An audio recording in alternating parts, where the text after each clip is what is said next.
ಶ್ರೀ ಗುರುಭ್ಯೋ ನಮಃ ಪರಮಗುರುಭ್ಯೋ ನಮಃ ಶ್ರೀಮದಾನಂದತೀರ್ಥಭಗವತ್ಪಾದಾಚಾರ್ಯಗುರುಭ್ಯೋ ನಮಃ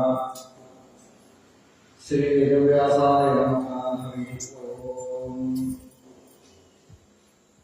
ಜನ್ಮಾದ್ಯಸ್ಯ ತನ್ಮಯಾದಿತರತಃ ತ್ವೇಷವಿಘ್ನೇಶ್ವರಾರ್ಪಿಣಿ ಬ್ರಹ್ಮ ಹೃದಯಾದಿ ಕವಯೇ ಮುಖ್ಯಂತೆ ಸೂರಯಃ तेजो वारिहृतां यथा विनिमयो यत्र त्रिसर्गो पुरुषार्थान् स्वेन सदा निरस्तकोहं सत्यं परं धीमहि सृष्टिस्थित्यप्येहानित्यमोक्षाश्चेस्मादस्य श्री ब्रह्मरुद्रप्रभृतिसुरनरद्वेषशत्वात्मकस्य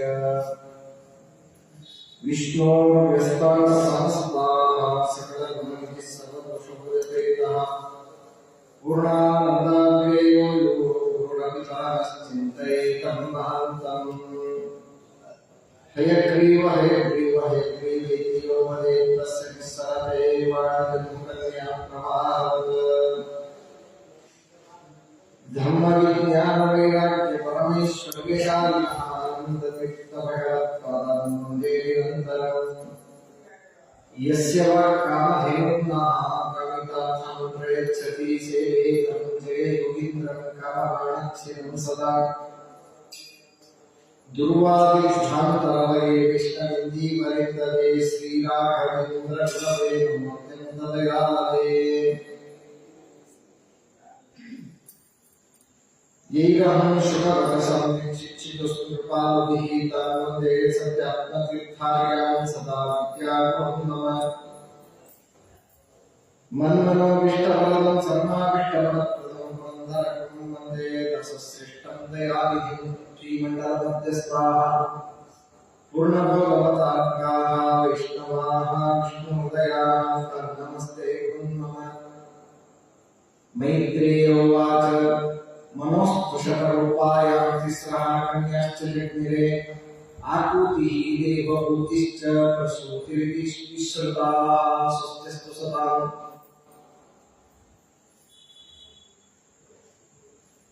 ವೈಶಾಖ ಮಾಸ ಬಹಳ ಶ್ರೇಷ್ಠವಾದದ್ದು ದೇವರಿಗೆ. ಇಂತಹ ಶ್ರೇಷ್ಠವಾದ ಈ ಮಾಸದಲ್ಲಿ ಭಾಗವತಾದಿ ಗ್ರಂಥಗಳ ಶ್ರವಣವನ್ನು ಮಾಡುವುದು ಇದು ಒಂದು ಬಾರಿ ಆಗಿರಬಹುದು, ಒಂದು ಸಂವತ್ಸರದ ಜ್ಞಾನ ಸಂಗ್ರಹ ಆಗಿರಬಹುದು. ಆದರೆ ನೂರಾರು ಜನ್ಮಕ್ಕೆ ನಮಗೆ ಒಳಿತನ್ನ ತಂದುಕೊಡತಕ್ಕಂತಹದ್ದು ಇಂತಹ ಶ್ರೇಷ್ಠವಾದದ್ದು ಶ್ರೀಮದ್ ಭಾಗವತ. ಕಲಿಯುಗಕ್ಕೆ ದೈವ ಶ್ರೀಕೃಷ್ಣ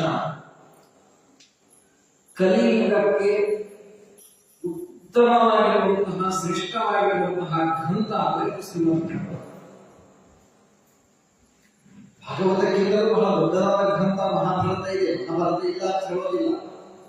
ಆದರೆ ಕಲಿಯುಗದಲ್ಲಿ ನಮ್ಮನ್ನ ಬಹಳ ಬೇಗ ಬುದ್ಧಿ ಮಾರ್ಗದ ಕಡೆಗೆ ಕರೆದುಕೊಂಡು ಹೋಗಲಿಕ್ಕೆ ಯಾವುದಾದ್ರೂ ಗ್ರಂಥ ಇದೆ ಅಂತಂದ್ರೆ ಅದು ಶ್ರೀಮದ್ ಭಾಗವತ ಎಂಬುದಾಗಿ ದ್ವಿತೀಯ ಸ್ಕಂದಕ್ಕೆ ವ್ಯಾಖ್ಯಾನ ಮಾಡ್ತಾ ನಮಗೆ ತಿಳಿಸಿಕೊಡ್ತಾರೆ.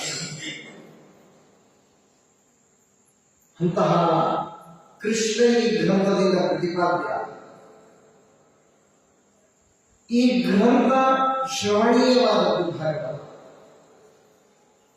ದೇವರ ಹತ್ರ ನಾವು ಹೋದಾಗ ಧೈರ್ಯದಿಂದ ಕೇಳಬಹುದು. ಏನಂತ? ಭಾಗವತ ಅಂತ ಕೇಳಬಹುದು. ನಾನು ಭೂಮಿಯಲ್ಲಿ ಗುರುಗಳು ವ್ಯವಸ್ಥೆಯನ್ನು ಮಾಡಿದ, ಅನುಗ್ರಹವನ್ನು ಮಾಡಿದ ಈ ಇಲ್ಲಿಯ ಎಲ್ಲ ಅಧಿಕಾರಿಗಳು ನಮಗೆ ಅನುಕೂಲವನ್ನು ಮಾಡಿಕೊಟ್ಟಿರುವಂತಹ ಈ ಸಂದರ್ಭದಲ್ಲಿ ಸಂವತ್ಸರ ಜ್ಞಾನ ಸತ್ವದಲ್ಲಿ ನಾನು ಭಾಗವನ್ನು ವಹಿಸಿದ್ದೆ. ಅದಕ್ಕೋಸ್ಕರವಾಗಿ ನನ್ನ ಭಾಗವನ್ನು ನೀನು ಕೊಡು, ಮೋಕ್ಷದ ಕೊಡು ಅಂತ ಧೈರ್ಯದಿಂದ ಕೇಳಲಿಕ್ಕೆ ಬರ್ತದಂತೆ. ಯಾಕೆಂದ್ರೆ ಭಾಗವತ ಶ್ರವಣವನ್ನು ಮಾಡಿದ್ದೇನೆ ಅಂತ. ಅಷ್ಟು ಶ್ರೇಷ್ಠವಾದದ್ದು ಶ್ರೀಮದ್ ಭಾಗವತ. ಗಾಯತ್ರಿ ಭಾಷ್ಯ ರೂಪೋಸೋ, ಗಾಯತ್ರಿಯ ಭಾಷ್ಯ ರೂಪವಾಗಿರ್ತಕ್ಕಂಥದ್ದು ಶ್ರೀಮದ್ ಭಾಗವತ. ಗಾಯತ್ರಿಯ ವಿವರಣೆ 24 ಅಕ್ಷರಗಳ ಯಾವ ಗಾಯತ್ರಿಯನ್ನು ಕೇಳ್ತೀವಿಯೋ, ಪಠಣವನ್ನು ಮಾಡುತ್ತೀವಿಯೋ, ಯಾವ ಬ್ರಾಹ್ಮಣ್ಯದ ಉಳಿಲಿಗಾಗಿ ನಾವು ಅದನ್ನು ಮಾಡಲೇಬೇಕು ಅಂತಹ ಶ್ರೇಷ್ಠವಾದ ಗಾಯತ್ರಿ ಮಂತ್ರಗಳ ವ್ಯಾಖ್ಯಾನ ರೂಪವಾಗಿರುವಂತಹದ್ದು ಈ 18,000 ಶ್ಲೋಕಾತ್ಮಕವಾಗಿರುವಂತಹ ಶ್ರೀಮದ್ ಭಾಗವತ. ಪದ್ಮಪುರಾಣ ಹೇಳ್ತದೆ, ಶ್ಲೋಕಾರ್ಥಂ ಶ್ಲೋಕಪಾದವನ್ನ ನಿತ್ಯಂ ಭಾಗವತೋದ್ಭವಂ. ಪ್ರತಿನಿತ್ಯವೂ ಒಂದು ಶ್ಲೋಕ ಅಥವಾ ಅರ್ಧ ಶ್ಲೋಕ ಆಡಲಿಲ್ಲ ಅಂತಂದ್ರೆ ಕಾಲ ಶ್ಲೋಕವಾದ ಶ್ರೀಮದ್ ಭಾಗವತದ ಶ್ರವಣವನ್ನು ನೀವು ಮಾಡುವಂತೆ ಅಂತಹದ್ದರಲ್ಲಿ ನಮ್ಮ ಸಂಯೋಗ ವಿಸ್ತಾರವಾಗಿ 5 ದಿನಗಳ ಕಾಲದ ಪರ್ಯಂತರವಾಗಿ ಒಂದೊಂದು ಸ್ಕಂದದ ಶ್ರವಣವನ್ನು ಮಾಡುವುದು ಅಂತಂದ್ರೆ ನಿಜವಾಗಿಯೂ ಕೂಡ ಮಂಗಲಕರವಾಗಿರತಕ್ಕಂಥದ್ದು.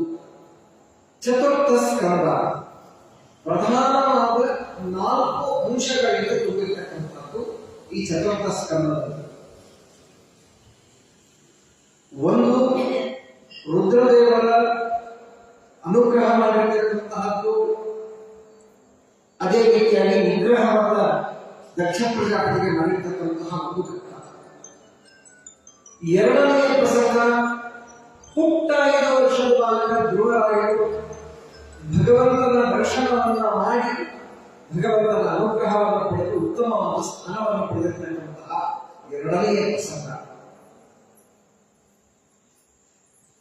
ಭಗವಂತನ ಔಷಧದಿಂದ ಕೂಡಿದಂತಹ ಋತುಚಕ್ರವರ್ತಿ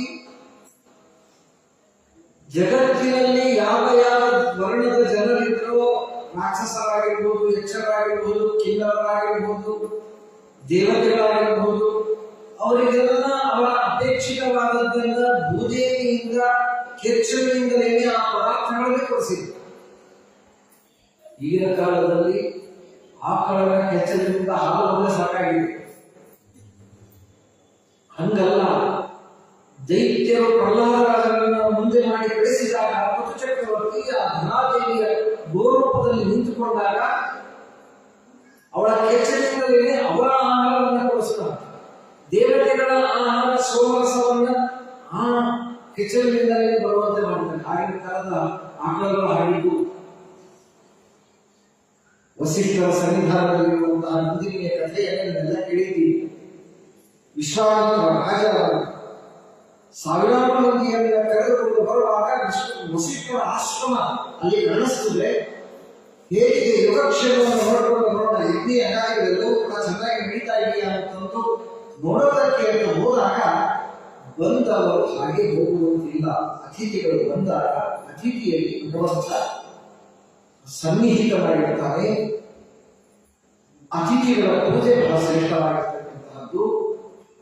ಬಂದ ಅತಿಥಿಗೆ ನಾವು ಸರಿಯಾದ ರೀತಿಯಲ್ಲಿ ಉಪಚಾರಗಳನ್ನ ಮಾಡಲಿಲ್ಲ ಅಂತಂದ್ರೆ ಆ ಅತಿಥಿಯಲ್ಲಿ ಇರುವಂತಹ ಪಂಚ ಅಗ್ನಿಗಳು ಇವರನ್ನ ಸುಟ್ಟು ಹಾಕ್ತವೆ.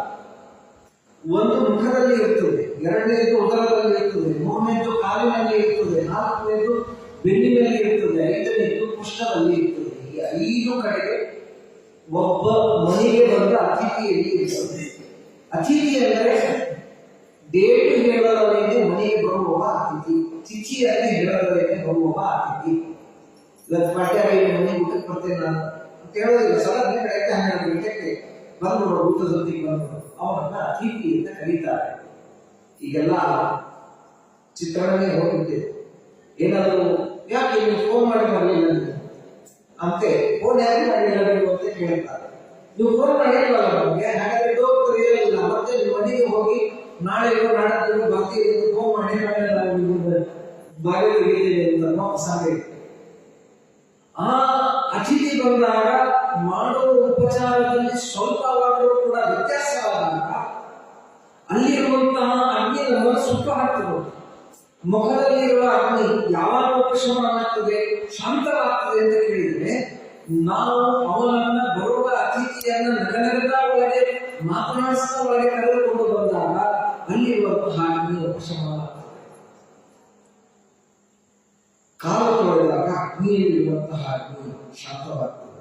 ಒಂದು ಆಸನವನ್ನು ಕೊಟ್ಟಾಗ ಅಲ್ಲಿರುವಂತಹ ಅಗ್ನಿ ಉಪಶಮನವಾಗ್ತದೆ.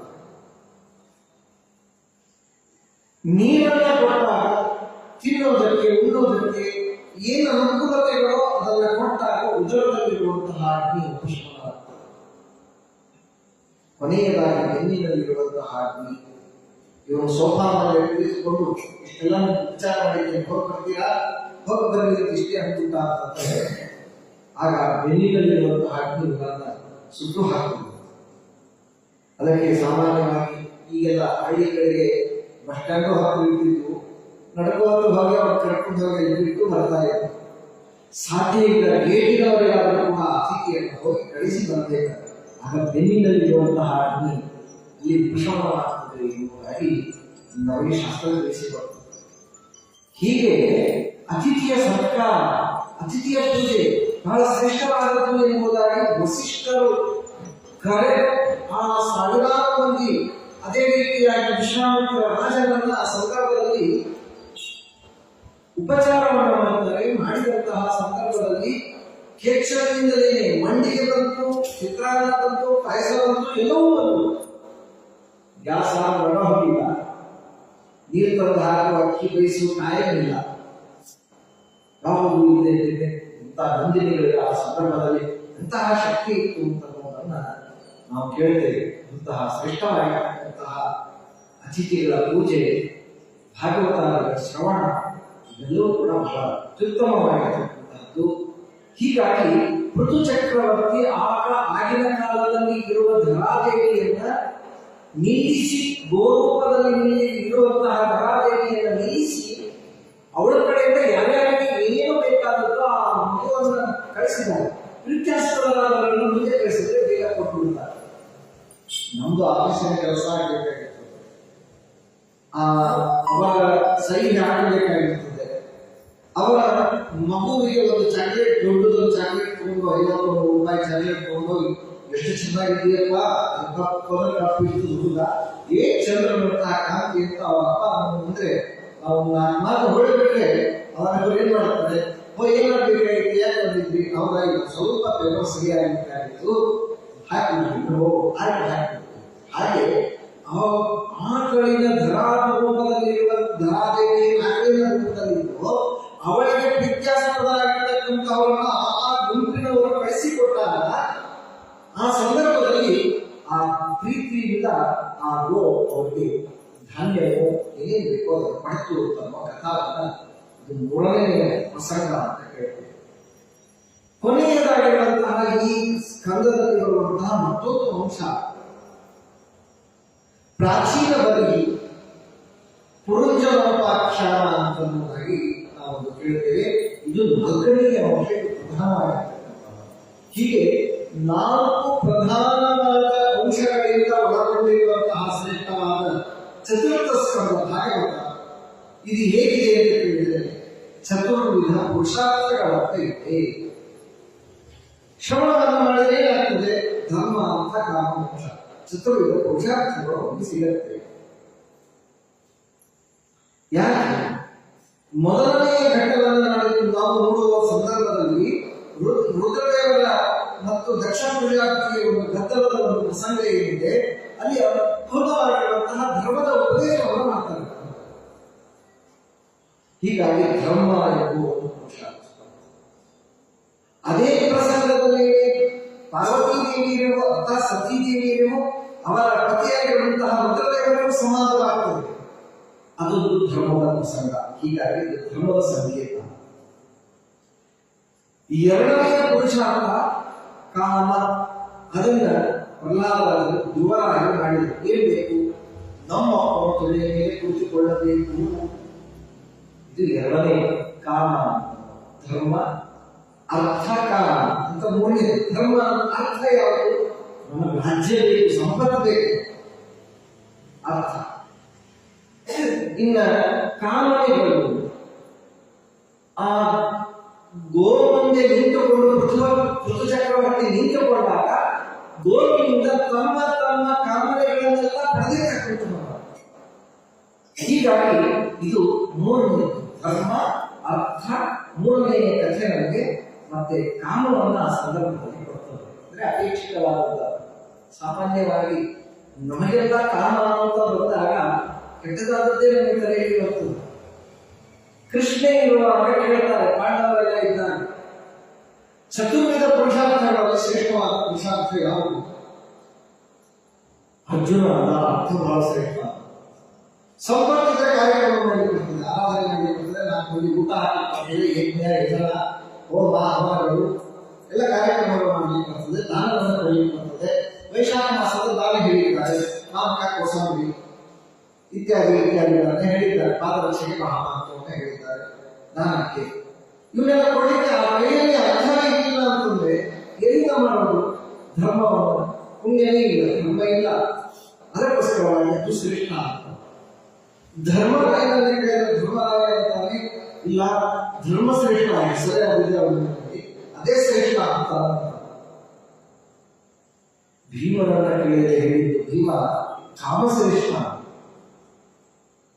ಎಲ್ಲರಿಗೂ ಆಶ್ಚರ್ಯ ಆಗ್ತದೆ, ಇದೇನಿದು ಕಾಮಶ್ರೇಷ್ಠ ಅಂತಾರಲ್ಲ. ಅರ್ಜುನ ಹೇಳಿದ್ರಲ್ಲಿ ಒಂದು ಅರ್ಥ ಇದೆ. ಅರ್ಥಶ್ರೇಷ್ಠ ಯಾಕಂತಂದ್ರೆ ಜ್ಞಾನ ಕಾರ್ಯಗಳಾಗಬೇಕು, ಪ್ರವಚನ ಆಗಬೇಕು, ತೂಕಬೇಕು, ಮತ್ತೊಂದು ಈಗ ಏನಿದು ಅಂತ ಈ ರೀತಿಯಾಗಿ ಕೇಳಿದಾಗ ಅದಕ್ಕೆ ಹಿಂಸೆಯನ್ನು ಹೇಳ್ತಾರೆ. ಅದು ನಾನು ಹೋಮ ಮಾಡಬೇಕು, ಬ್ರಾಹ್ಮಣರನ್ನು ಕಳಿಸಬೇಕು, ಆರಾಧನೆಯನ್ನು ಮಾಡಬೇಕು, ಬ್ರಾಹ್ಮಣರ ಸುವಾಸನೆ ಅನ್ನ ಸಂಧಾರಣೆ ಮಾಡಬೇಕು, ಜ್ಞಾನ ಕಾರ್ಯ ಮಾಡಬೇಕು ಅಂತನ್ನುವ ಕಾಮನೆ ಬಂದಾಗ ನೀನು ಮುಂದೆ ಅರ್ಥಕ್ಕಾಗಿ ಹೋಗುದು. ನನಗೆ ಅರ್ಥನೇ ಬೇಕು, ಸಂಪತ್ತೇ ಬೇಕು ಅಂತನ್ನುವ ಕಾಮನೆ ಇಲ್ಲ ಅಂತಂದ್ರೆ ಮುಂದೆ ಇದಕ್ಕೋಸ್ಕರವಾಗಿ ನಮ್ಮ ಬಳಸಬೇಕು ಅಂತ ಅವನು ಹೇಳ್ತಾರೆ. ಅಂತ ಮಹಾಭಾರತದಲ್ಲಿ ನಾವು ಕೇಳಿದ್ರೆ ಅದೇ ರೀತಿಯಲ್ಲಿ ನಾಲ್ಕನೇದು ಧರ್ಮ, ಅರ್ಥ, ಕಾಮ, ಮೋಕ್ಷ ಅಂತ ನಾಲ್ಕರ ಒಂದು ಪ್ರಾಚೀನರಿಗೆ ಉಪದೇಶವನ್ನು ಮಾಡಿ ಹೇಳ್ತಾರೆ. ಇದು ಯೋಗ್ಯವಾದದ್ದಲ್ಲ, ನೀವು ಮಾಡತಕ್ಕಂತಹ ಯೋಗ ಯಾಗ ಇದು ಹಿಂಸಾತ್ಮಕವಾಗಿರುವಂತಹ ಯಾಗ. ಎಲ್ಲ ಪ್ರಾಣಿಗಳು ಈ ಯಾಗದಲ್ಲಿ ಏನು ಹಿಂಸೆಯನ್ನು ಮಾಡಿದ್ದೀರಿ, ಹಿಂಸೆಯನ್ನು ಮಾಡಿದಂತಹ ಎಲ್ಲ ಪ್ರಾಣಿಗಳು ನರಕದಲ್ಲಿ ನಿಗೋಸ್ಕರವಾಗಿ ಕಾಯ್ತಾ ಇವೆ, ಬಿಡುವುದಿಲ್ಲ. ನಿಷ್ಕಾಮವಾದ ಕರ್ಮವನ್ನು ನಿಷ್ಕಾಮ ಜ್ಞಾನಪೂರ್ವಂತು ನಿವೃತ್ತವಾಗಿ ತೋರಿಸಬೇಕು. ತಪ್ಪು ಕೆಲಸವನ್ನು ಮಾಡುವುದು ಎಷ್ಟು ಅಪರಾಧವೋ, ಪಾಪದ ಕೆಲಸಗಳನ್ನು ಮಾಡುವುದು ಎಷ್ಟು ಅನರ್ಥಕಾರಿಯೋ, ಅಧರ್ಮಕ್ಕೆ ಕಾರಣವೋ, ಅದಕ್ಕಿಂತಲೂ ಒಂದು ಬೆರಳು ಹೆಚ್ಚು ಸಕಾಮ ಕರ್ಮವನ್ನು ಮಾಡುವುದು ಅಂತ ಶಾಸ್ತ್ರ ಹೇಳ. ನಮಗೆ ರಾಯ ಹತ್ರ ಬಂದು ತೆಂಗಿನಕಾಯಿ ಎಳಿಸಿ ಇಷ್ಟಿಷ್ಟು ದೊಡ್ಡದಿತ್ತು, ನನ್ನ ಮದುವೆ ಆಗಬೇಕು, ನನ್ನ ಮೊಮ್ಮಕ್ಕಳಿಗೂ ಎಷ್ಟು ಬರ್ಕೊಂಡು ಬಂದಿರ್ತಾರ, ಅವಳಿಗೂ ಒಳ್ಳೆ ಹುಡುಗಿ ಸಿಗಬೇಕು, ಕೆಲಸ ಸಿಗಬೇಕು ಅಂತ ಅನ್ನೋದಾಗಿ ಶಾಸ್ತ್ರ ಹೇಳುತ್ತದೆ. ಎಂದಿಗೂ ಸಕಾಮ ಕರ್ಮವನ್ನು ಮಾಡಬೇಕು, ನಿಷ್ಕಾಮ ಕರ್ಮವನ್ನು ನಿಷ್ಕಾಮವಾದ ಕರ್ಮವನ್ನು ಮಾಡುವುದು ಅನ್ನುವ ಸಂದರ್ಭದಲ್ಲಿ ಭಾವನೆ ಹೇಗಿರಬೇಕು, ಸಂಕಲ್ಪ ಹೇಗಿರಬೇಕು? ವಿಷ್ಣು ಪ್ರೇರಣೆಯ ವಿಷ್ಣು ಪ್ರೀತ್ಯರ್ಥಂ ಅಂತ ಇರಬೇಕಷ್ಟೆ. ಇದನ್ನು ಬಿಟ್ಟು ಸಂಕಲ್ಪದಲ್ಲಿ ಏನು ಇರಬಾರ್ದು. ಇಷ್ಟೇ ಹೇಳಿಬಿಟ್ರೆ ಪುರೋಹಿತರು ಆಚಾರ್ಯ ಏನು ಚೆನ್ನಾಗಿ ಮಾಡಿಸ್ಲಿಕ್ಕೆ ಬರಲಿಲ್ಲಪ್ಪ, ಇಷ್ಟು ದೊಡ್ಡದಾದ ಅವ್ರು ಹೇಳಬೇಕು. ಆಚಾರ್ಯರು ಏನಂತ ಹೇಳಬೇಕು? ಪುತ್ರ ಸಿದ್ಧಾರ್ಥಂ, ಪೌತ್ರ ಸಿದ್ಧಾರ್ಥಂ, ಧರ್ಮಾನ ಸಮೃದ್ಧಿ ಸಿದ್ಧಾರ್ಥಂ ಇತ್ಯಾದಿಯಾಗಿರುವಂತಹ ಒಂದು ದೊಡ್ಡದಾದ ಸಂಕಲ್ಪ ಮುಂದಿನ ಮಾಡಿಸ್ತೀವಿ. ದೊಡ್ಡ ಸಂಕಲ್ಪ ದೊಡ್ಡದಾಗಿ ಹೇಳಬೇಕು ಅಂತಂದ್ರೆ ನೀವು ಮಾಡಿಸಿದ್ರೆ ಆಚಾರ ಅದ್ಭುತ ಮಾಡಿಸಿ.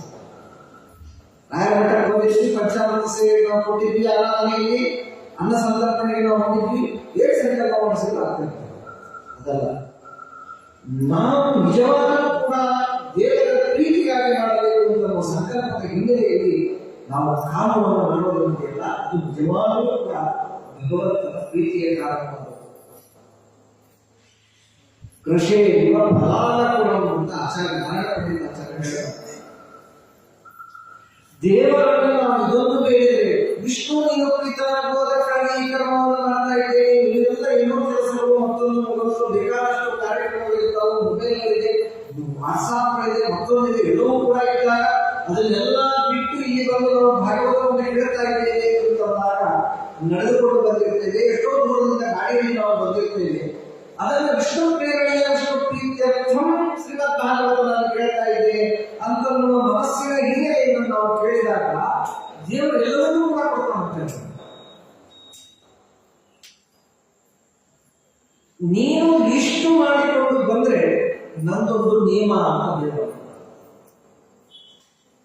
ನೀನು ಇಷ್ಟು ಮಾಡ್ಕೊಂಡು ಬಂದಿದ್ದೀಯಲ್ಲ, ನನ್ನ ಕಲಾವಿದಕ್ಕೆ ನೀನು ಮಾಡಿ ನೀನು ಹೀಗೆ ಬರಬೇಕು, ಸ್ನಾನ ಮಾಡ್ಕೊಂಡು ಒದ್ದಿಲೇನೆ ಬರಬೇಕು, ಒದ್ದಿ ಏನು ಒಳ್ಳೆ ಸೇವಾ ಮಾಡಬೇಕು, ಪ್ರದಕ್ಷಿಣೆಯನ್ನ ಮಾಡಬೇಕು. ಶಾಸ್ತ್ರ ಏನೇನು ಹೇಳಿದೆ ಆ ರೀತಿಯಾಗಿ ನೀವು ಮಾಡಿದ್ರೆ ನಾನು ಫಲವನ್ನು ಕೊಡ್ತೇನೆ. ಪ್ರದಕ್ಷಿಣೆ ಮಾಡುವಾಗ ಹೇಗೆ ಮಾಡಬೇಕು? ತುಂಬಿದ ಗರ್ಭಿಣಿ ಇಷ್ಟು ದೊಡ್ಡದಾದ ನೀರು ತುಂಬಿದ ಕೊಡವನ್ನು ಹಿಡಿದುಕೊಂಡು ಹೆಜ್ಜೆ ಹಾಕುವಾಗ ಹೇಗೆ ಹೆಜ್ಜೆ ಹಾಕಬೇಕು, ಆ ಹೆಜ್ಜೆಯ ಮಠದಲ್ಲಿ ನೀವು ಪ್ರದಕ್ಷಿಣೆ ಹಾಕುವಾಗ ಹೆಜ್ಜೆ ಹಾಕಿದ್ರೆ ನಾನು ಫಲ ಕೊಡ್ತೀನಿ ಅಂತ ದೇವರು. ಯಾಕೆ ನೀನು ಫಲ ಬೇಕು ಅಂತ ನೀನು ನನ್ನ ಮುಂದೆ ಬೇಡಿಕೆ ಇಟ್ಟಿದ್ದೀರಲ್ಲ, ಹಾಗಾದ್ರೆ ನೀನು ಪ್ರದಕ್ಷಿಣೆ ಹಾಕುವಾಗ ಹೀಗೆ ಪ್ರದಕ್ಷಿಣೆಯಿಂದ ಹಾಕಿದ್ರೆ ನಾನು ಫಲವನ್ನು ಕೊಡ್ತೇನೆ. ದೇವರು ನಮಗೂ ಕೂಡ ಏನ್ ಮಾಡ್ತಾರೆ, ನಿಯಮಗಳನ್ನ ಹಾಕ್ತಾರೆ. ನಾವು ಅವನ ಎದುರಿಗೆ ನೀನು ಪ್ರೀತನಾದಂತ ಆಗಿಬಿಟ್ಟು ನಾವು ಕರ್ಮವನ್ನು ಇಟ್ಟು ಕರ್ಮಾದಿಗಳನ್ನು ನಾವು ಮಾಡಿದಂತಹ ಸಂದರ್ಭದಲ್ಲಿ ಭಗವಂತ ಶಾಸ್ತ್ರಗಳನ್ನು ಕೊಡುವುದರ ಜೊತೆಗೆ ಐಹಿಕವಾಗಿ ಏನೇನು ಬೇಕು ಅದನ್ನು ನಾವು ಕೇಳದೇ ಇರಬೇಕು. ಇದೇ ನಿಷ್ಕಾಮ ಕರ್ಮದಲ್ಲಿ ಇರುವ ಗುಟ್ಟು, ಕರ್ಮದ ರಹಸ್ಯ ಏನದು ಅಂತ ಕೇಳಿ ವಿಷ್ಣು ಪ್ರೇರಣೆಯ ಒಂದು ಮಾತನ್ನು ಬಿಟ್ರೆ ದೇವರು ಅದರಲ್ಲಿ ನಮ್ಗೆ ಏನೇನು ಬೇಕೋ ಅದನ್ನೆಲ್ಲ ತುಂಬಿಟ್ಕೊಡ್ತಾರೆ. ಅದನ್ನ ಉಪದೇಶವನ್ನು ಮಾಡ್ತಾರೆ. ನಾವು ಅದರಿಂದ ಮೋಕ್ಷವನ್ನ ಆ ಸಂದರ್ಭ ಕಾರ್ಯವನ್ನು ಹಿಡಿತಾರೆ ಪ್ರಾಚೀನವಾಗಿ ಅಂತ ನಾವು ಕೇಳ್ತೇವೆ. ಹೀಗೆ 4 ವಿಧ ಪುರುಷಾರ್ಥಗಳ ಒಂದು ಕೇಳಿಕೊಡುವಂತಹ ಭಾಗ ಇದು ಚತುರ್ಥ ಸ್ಕಂದ. ಅದಕ್ಕೆ 4ನೇ ಸ್ಕಂದ ಅಂತ ಹೇಳ್ತಿದ್ದಾರೆ. ಏನು? ಧರ್ಮ, ಅರ್ಥ, ಕಾಮ, ಮೋಕ್ಷ 4 ತರಹದ ಪುರುಷಾರ್ಥಗಳು ಇದರಲ್ಲಿ ಅಲ್ಲಲ್ಲಿ ನಾಲ್ಕರಿಗೂ ಹಾಸುಮುಖಾಗಿದೆ. ಶ್ರೀಮದ್ ಭಾಗವತದ ಚತುರ್ಥ ಸ್ಕಂದವನ್ನು ಕೇಳುವಂತಹ ಸಂದರ್ಭದಲ್ಲಿ ನಮಗೆ ಅನುಸಂಧಾನ ಧರ್ಮ, ಅರ್ಥ, ಕಾಮ, ಮೋಕ್ಷ ಚತುರ್ವಿಧ ಪುರುಷಾರ್ಥಗಳನ್ನು ಸ್ವಾಮಿ ಭಗವಂತ ನಮಗೆ ಕೊಡುವಂತ ರೀತಿಯಾಗಿ ಹೇಳಬೇಕಂತ ಒಂದು ಸಂದೇಶ ಈ ಚತುರ್ಥ ಸ್ಕಂದದಲ್ಲಿ ಅಡಗಿದೆ ಎಂಬುದಾಗಿ ನಮಗೆ ತಿಳಿಸಿಕೊಡ್ತಾರೆ. 3ನೇ ಸ್ಕಂದದಲ್ಲಿ ಬ್ರಹ್ಮದೇವರು ದೇವರ ಆದೇಶದಂತೆ ಮೈಥುನ ಕ್ರಮದಲ್ಲಿ ಸೃಷ್ಟಿಯನ್ನು ಮಾಡಬೇಕು ಅಂತ ಇಚ್ಛಿಸಿದಾಗ ಸ್ವಯಂಭೂಮನು ಮತ್ತು ಶತವರ್ಣವನ್ನು ಸೃಷ್ಟಿಯನ್ನು ಮಾಡುತ್ತಾರೆ. ಅವರಲ್ಲಿ 5 ಮಂದಿ ಮಕ್ಕಳನ್ನು ನಾವು ಕೇಳಿದ್ವಿ. ಆಕೃತಿ, ದೇವಮೂರ್ತಿ, ಪ್ರಸೂತಿ ಅಂತ ಉತ್ತಾನಪಾದ ಮತ್ತು ಪ್ರಿಯವ್ರತ ಮಹಾರಾಜರಾಗಿ 5 ಮಂದಿ, 2 ಗಂಡು ಮಕ್ಕಳು, 3 ಮಂದಿ ಹೆಣ್ಣು ಮಕ್ಕಳನ್ನ ನಾವು ಕೇಳಿದ್ದೇವೆ. ಅದರಲ್ಲಿ ದೇವಮೂರ್ತಿ ಮತ್ತು ಕದಮ ಕ್ರಿಯಾಪತಿಗಳು ಅವರಿಬ್ಬರ ಕಥೆಯನ್ನು ನಾವು ಕೇಳುತ್ತಾ ಅವರಲ್ಲಿ ಸಾಕ್ಷಾತ್ ಭಗವಂತ ಕಪಿಲನಾಮಕನಾಗಿ ಬರುವಂತ ಅವತಾರವನ್ನು ಮಾಡಿದ ಅನ್ನುವ ಚರಿತ್ರೆಯನ್ನು ವಿಸ್ತಾರವಾಗಿ ತಿಳಿಸಿಕೊಟ್ಟ ಆನಂತರದಲ್ಲಿ ಮೈತ್ರಿಯರು ಹೇಳ್ತಾರೆ, ಮನೋಸ್ಪೃಶತಮೋಪಾಯ ತಿಸ್ರಃ ಕನ್ಯಾಶ್ಚ ಜಗ್ಮಿರೆ ಆಕೃತಿ ದೇವಭೂತಿಶ್ಚ ರಕ್ಷೇತಿ ಶುಶ್ರುತಾ ವಿಶ್ರುತಾ. ವಿದುರ, ನೀನು ಹಿಂದೆ ಕೇಳಿದಿ ತೃತೀಯ ಸ್ಕಂದದಲ್ಲಿ ಮನುವಿನಲ್ಲಿ ಸ್ವಯಂಭೂಮನಲ್ಲಿ ಶತರೂಪಾವನ್ನು 3 ಮಂದಿ ಕನ್ಯೆಯನ್ನ 2 ಗಂಡು ಮಕ್ಕಳನ್ನು ಪಡೆದಿದ್ದಾರೆ ಅಂತ ಈ ರೀತಿಯಾಗಿ ಮತ್ತೆ ಅದನ್ನೇ ಶುರು ಮಾಡ್ತಾರೆ ಚತುರ್ಥ ಸ್ಕಂದದಲ್ಲಿ. ಮತ್ತೆ ಅಲ್ಲಿ 8 ಅಧ್ಯಾಯಗಳಿಂದ ಅದೇ ವಿಚಾರವನ್ನೇ ನೀವು ತಿಳಿಸಿಕೊಟ್ಟಿದ್ದೀರಿ ತೃತೀಯ ಸ್ಕಂದದಲ್ಲಿ, ಮತ್ತೆ ಇದನ್ನೇ ಹೇಳಿಕೊಟ್ಟಿದ್ದೀರಿ ಅಂತ ಈ ರೀತಿಯಾಗಿ ಪ್ರಶ್ನೆಯನ್ನು ಮಾಡಿಕೊಂಡು ಅದಕ್ಕೆ ಶ್ರೀಮದಾಚಾರ್ಯರು ಸುಂದರವಾಗಿ ಉತ್ತರವನ್ನು ಕೊಡ್ತಾರೆ. ಪುನಃ ಪುನಃ ಕಥಾಂಪ್ರಾಹು ಅಭ್ಯಾಸ ಉತ್ತಮ ಫಲಂ ವಿಜ್ಞಾಪಯತು ಕಾಮಾಸ್ತು ವಿದ್ವಾನ್ ತತ್ರ ತತ್ರುತ್ವಿತಿ ಆಜ್ಞೆ. ಯಾವ ಕಥೆಗಳಿರ್ತಾವು ಮತ್ತೆ ಮತ್ತೆ ಮತ್ತೆ ಮತ್ತೆ ಆ ಕಥೆಗಳನ್ನ ಕೇಳಿದಾಗ ಇದು ಹೆಚ್ಚಿನವಾಗಿರುವಂತಹ ನಮಗೆ ಫಲವನ್ನು ಕೊಡಲಿಕ್ಕೆ ಕಾರಣವಾಗ್ತದೆ. ಇದೇನ್ರಿ ಭಾಗವತ, ಅದೇ ಭಾಗವತ, ಅದೇ ಕೃಷ್ಣ, ಅದೇ ಯಶೋದೆ, ಅದೇ ಗೋಕುಲ, ಅದೇ ನಂದ, ಅದೇ ಕಂಸ ಅಂತ ಹೀಗೆಲ್ಲ ಅನ್ಬಾರ್ದು. ಎಷ್ಟು ಬಾರಿ ಕೇಳಿದ್ದೇವೆ, ಮತ್ತೆ ಇನ್ನೂ 1 ಬಾರಿ ಕೇಳಿ ಅದೇ ಮಾಡ್ತದೆ. ಈಗ ಫಲ ಕೊಟ್ಟು ನಾಳೆ ಕೇಳಿದಾಗ ಅದೇ ಫಲವನ್ನು ಕೊಡ್ತದೆ. ಇದು ಉತ್ತಮ ಫಲ, ಶ್ರೇಷ್ಠವಾಗಿರುವಂತಹ ಫಲವನ್ನು ಕೊಡತಕ್ಕಂತಹ ಅದಕ್ಕೋಸ್ಕರವಾಗಿ ಮತ್ತೆ ಮತ್ತೆ ಅದಕ್ಕೆ ದಾಸರಾಜ ಏನ್ ಹೇಳ್ತಾರೆ, ಕೇಳಿದ್ದೇ ನೀವು ಕೇಳೋ ಹೋಗ್ತೀವಿ. ದಾಸರಾಜ ಕೇಳಿದ ಕಥೆ ಅದೇ ಇರಬಹುದು, ಅದೇ ಹೆಸರನ್ನ ಚೇಂಜ್ ಮಾಡಿ ಬೇರೆ ಹೇಳಿದ್ದಾಗ್ತದ. ಭಾಗವತ ಹೇಳಿದ್ದಕ್ಕೆ ಹೋದಾಗ ಕಪಿಲನಾಮಕನಾದ ಭಗವಂತ ಅವತಾರ ಮಾಡಿದ, ಆ ಕಥೆಯನ್ನ ಕಪಿಲನಾಮಕನಾಗಿ ಅವತಾರ ಮಾಡಿದ್ದಾನೆ ಅಂತ ಹೇಳಲಿಕ್ಕೆ ಹೊರತು ಇನ್ಯಾವ ಅವತಾರ ಮಾಡಿದ್ರು ಅಂತ ಹೇಳಿ ಆಗೋದು. ಹೊಸದಿರಬೇಕು, ಏನಾದರೂ ಚೇಂಜ್ ಇರಬೇಕು. ಅದಕ್ಕೆ ಶ್ರೀಮದಾಚಾರ್ಯ ಅಂತಾರೆ, ಎಲ್ಲದಕ್ಕೂ ಚೇಂಜ್ ಕೇಳೋದು ಬೇರೆ ಕಡೆಗೆ ಕೇಳಿ. ಲೌಕಿಕವಾದ ಹೊರಗಡೆಗೆ ಇದ್ದಾಗ ಏನು ಅದೇ ಹಣ್ಣು ಇಟ್ಟುಕೊಂಡಿಯಾ ನೀನು, ಬೇರೆ ಹಣ್ಣು ಅಂತ ಅಲ್ಲಿ ಕೇಳಿ. ಆದರೆ ಭಾಗವತದಲ್ಲಿ ಮಾತ್ರ, ಶಾಸ್ತ್ರಗಳಲ್ಲಿ ಮಾತ್ರ ಅದನ್ನೇ ಕೇಳಿ ಅಂತ ಅನುಭವ ಚೇಂಜ್ ಮಾಡ ಮತ್ತೆ ಹೊಸದಾದ ಫಲವನ್ನ ನಮಗೆ ಬಿಡ್ತಕ್ಕಂತಹ ಶಾಸ್ತ್ರ ಅನ್ನೋದನ್ನು ತಿಳಿಸಿಕೊಡ್ತದೆ. ಅಂತಹ ಶ್ರೇಷ್ಠವಾದದ್ದು ಒಂದು ಮಾತು ಹೇಳ್ತಾರೆ, ನಾವು ಕೇಳುವುದಲ್ಲ, ಕೇಳುತ್ತೇವೆ ಅಂತ ಸಂಕಲ್ಪ ಮಾಡಿ ದೇವರದಲ್ಲಿ ಕೊಡಬೇಕು. ಯಾವ ಬ್ಯಾಂಕಿನಲ್ಲಿ ಹೇಳಿ ನಾವು ಇನ್ವೆಸ್ಟ್ ಮಾಡ್ತೀವಿ ಕೇಳಲಿಕ್ಕೆ ನಮಗೆ ಜಾಸ್ತಿ ಕೊಡ್ತಾ ಹೋಗ್ತಾರೆ, ಹೇಳ್ಕೊಳ್ಳೋದಿಲ್ಲ. ಆದರೆ ಭಗವಂತನನ್ನೇ ಆರಂಭ ಮಾತ್ರ ಇಚ್ಛಾ ವಿಶ್ವಧರ್ಮೇ ಅನಿಷ್ಫಲ.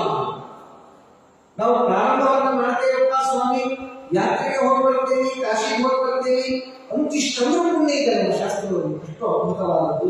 ಅದಕ್ಕಾಗಿ ಕೇಳಿ ಹೆಚ್ಚಿನ ಪುಣ್ಯ ಬರ್ತದೆ ಅಂತ ಅನ್ನೋದಕ್ಕಾಗಿ ಮೊಟ್ಟ ಮೊದಲು ಮತ್ತೆ ಇನ್ನೊಂದು ಸತ್ಯ ಚತುರ್ಥ ಸ್ಕಂದದಲ್ಲಿ ಹೇಳ್ತಾ, ಮತ್ತೆ ಅಲ್ಲಿ ಸಾಕ್ಷಾತ್ ಭಗವಂತ ದೇವಭೂತೆಯಲ್ಲಿ ಅವತಾರವನ್ನು ಮಾಡಿದಂತಹ ವಿಚಾರ ಆಕೃತಿಯನ್ನ ಮತ್ತೆ ಎರಡನೆಯ ಮಗನ ರುಚಿ ಪ್ರದೇಶದೊಳಗೆ ಕೊಟ್ಟು ಮತ್ತೆ ವಿವಾಹವನ್ನು ಮಾಡಿದ್ದವರಾಗಿದ್ದಾರೆ. ಅಲ್ಲಿಯೂ ಕೂಡ ಸಾಕ್ಷಾತ್ ಭಗವಂತ ಯಜ್ಞ ನಾಮಕನಲ್ಲಿ ಅವತಾರವನ್ನು ಮಾಡಿದ್ದಾನೆ. ದಕ್ಷಿಣ ಅನ್ನುವಳು ಇಲ್ಲಿ ಅವತಾರವನ್ನು ಮಾಡಿದ್ದಾರೆ. ಅವರಿಗೂ ಕೂಡ ದಂಪತಿಗಳು ಅಂತ ಈ ಯಜ್ಞ ನಾಮಕಗಳ ಭಗವಂತನ ತಂದೆಯಾಗಿರುವಂತಹ ರುಚಿ ಪ್ರದೇಶದೊಳಗೆ ತನ್ನ ಮಗಳಾದ ಆಕೃತಿಯನ್ನ ಕನ್ಯಾದಾನವನ್ನು ಮಾಡುವಂತಹ ಸಂದರ್ಭದಲ್ಲಿ ಮೊದಲಿಗೆ ಪುತ್ರಿಕಾ ಪತ್ರ ನ್ಯಾಯ ಅಂತ ಕರೀತಾರೆ. ಏನಂತ, ನನ್ನ ಮಗಳನ್ನು ನಿನಗೆ ಕೊಡ್ತೇನೆ, ನಿನ್ನಲ್ಲಿ ಹುಟ್ಟುವ ನನ್ನ ಮಗಳನ್ನು ಹುಟ್ಟುವಂತಹ ಮಗುವನ್ನು ನೀನು ನನಗೆ ಕೊಡಬೇಕು. ಇದು ಮೊದಲನೇ ಮಾತಾಗಿರುತ್ತದೆ. ಇದನ್ನು ಪುತ್ರಿಕಾ ಪತ್ರ ನ್ಯಾಯ ಅಂತ ಕರೀತಾರೆ. ಹಾಗೆ ಸ್ವಯಂಭೂವನ್ನು ಪ್ರಜಾಪತಿಗಳಿಗೆ ರುಚಿ ಪ್ರಜೇಶ್ವರರಿಗೆ ಕೊಡುವಂತಹ ಸಂದರ್ಭದಲ್ಲಿ ಹೇಳಿದ್ದು. ಅದಕ್ಕಾಗಿ ಯಜ್ಞ ನಾಮಕರಣ ಭಗವಂತ ಮತ್ತೆ ಸ್ವಯಂಭೂವನ್ನು ಮಗನಾದ ಗೋಹಿತ ಮಗನೇ ಮಗನಾದ ಈ ರೀತಿಯಾಗಿ ನಾವು ಸಂದರ್ಭದಲ್ಲಿ ಕೇಳಿದ್ದೇವೆ. ಯಜ್ಞ ನಾಮಕರಣ ಭಗವಂತನ ಚರಿತ್ರೆಯನ್ನು ವಿಸ್ತಾರವಾಗಿ ಹೇಳಿ ಅಂತ ಕೇಳಿದಾಗ ಅದಕ್ಕೆ ಅವರಂತಾರೆ, ಈಗ ಹೇಳೋದಿಲ್ಲ, ಅಷ್ಟಮ ಸ್ಕಂದದಲ್ಲಿ ಆ ಪ್ರಸಂಗ ಬರ್ತದೆ. ಆವಾಗ ಯಜ್ಞ ನಾಮಕರಣ ಭಗವಂತ ಏನು ಮಾಡಿದ ಕಥೆಯನ್ನ ನಾವು ತಿಳಿಸಿಕೊಡ್ತೇವೆ ಅಂತ ನಾವು ಮಾತನ್ನು ಹೇಳ್ತಾರೆ. ಈ ಯಜ್ಞ ನಾಮಕರಣ ಭಗವಂತನ ವಿಶೇಷವಾದ ಆರಾಧನೆಯನ್ನ ನಾವು ಮಾಡಬೇಕು. ಯಾಕೆ ಅಂತಂದ್ರೆ ನಾರಾಯಣವಾಗಿ ಹೇಳುತ್ತದೆ, ಯಜ್ಞಶ್ಚಲೋ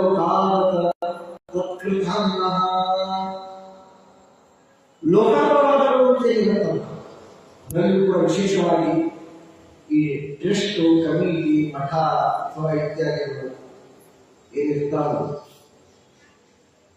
ಅಲ್ಲಿ ಇರ್ತಕ್ಕಂಥವರು ಯಜ್ಞದ ವಿಶೇಷವಾದ ಆರಾಧನೆ ನೋಡ್ರಿ. ರಾಯರ ಆರಾಧನೆ ಒಂದು ವಾರ ಆಗಿದೆ ನೋಡ್ರಿ, ಒಂದು ಕಾರ್ ತಗೊಂಡು ಎಲ್ಲಿಗಂತೆ ಕೊಟ್ಟಿದ್ದಾರೆ ಆರಾಧನೆ ಅಂದ್ರೆ ಲೋಕಾಪವಾದಗಳು ಅನ್ನ ಕಾರಣವಾಗಿ ಅವರು ಪ್ರಾಮಾಣಿಕವಾಗಿ ಪೂರ್ಣ ಸೇವೆಯನ್ನು ದಾನ ಸೇವೆಯನ್ನು ಮಾಡ್ತಿರ್ತಾರೆ. ಅಪವಾದಗಳು ವಿನಾಕಾರಣವಾಗಿ ಲೋಕಗಳು ಯಾರ ಅಪವಾದಗಳು ಬರ್ತಾ ಅಂತ ಹೇಳೋ ಕಾರಣವೇ ಇಲ್ಲ. ನಾವು ತಿಂದ ಆಹಾರ ನಮ್ಮ ಬಾಯಿಗೆ ನುಡಿಸ್ತಾ ಇರ್ತೀವಿ ಅಷ್ಟೇ, ಬೇರೆ ಏನಿಲ್ಲ.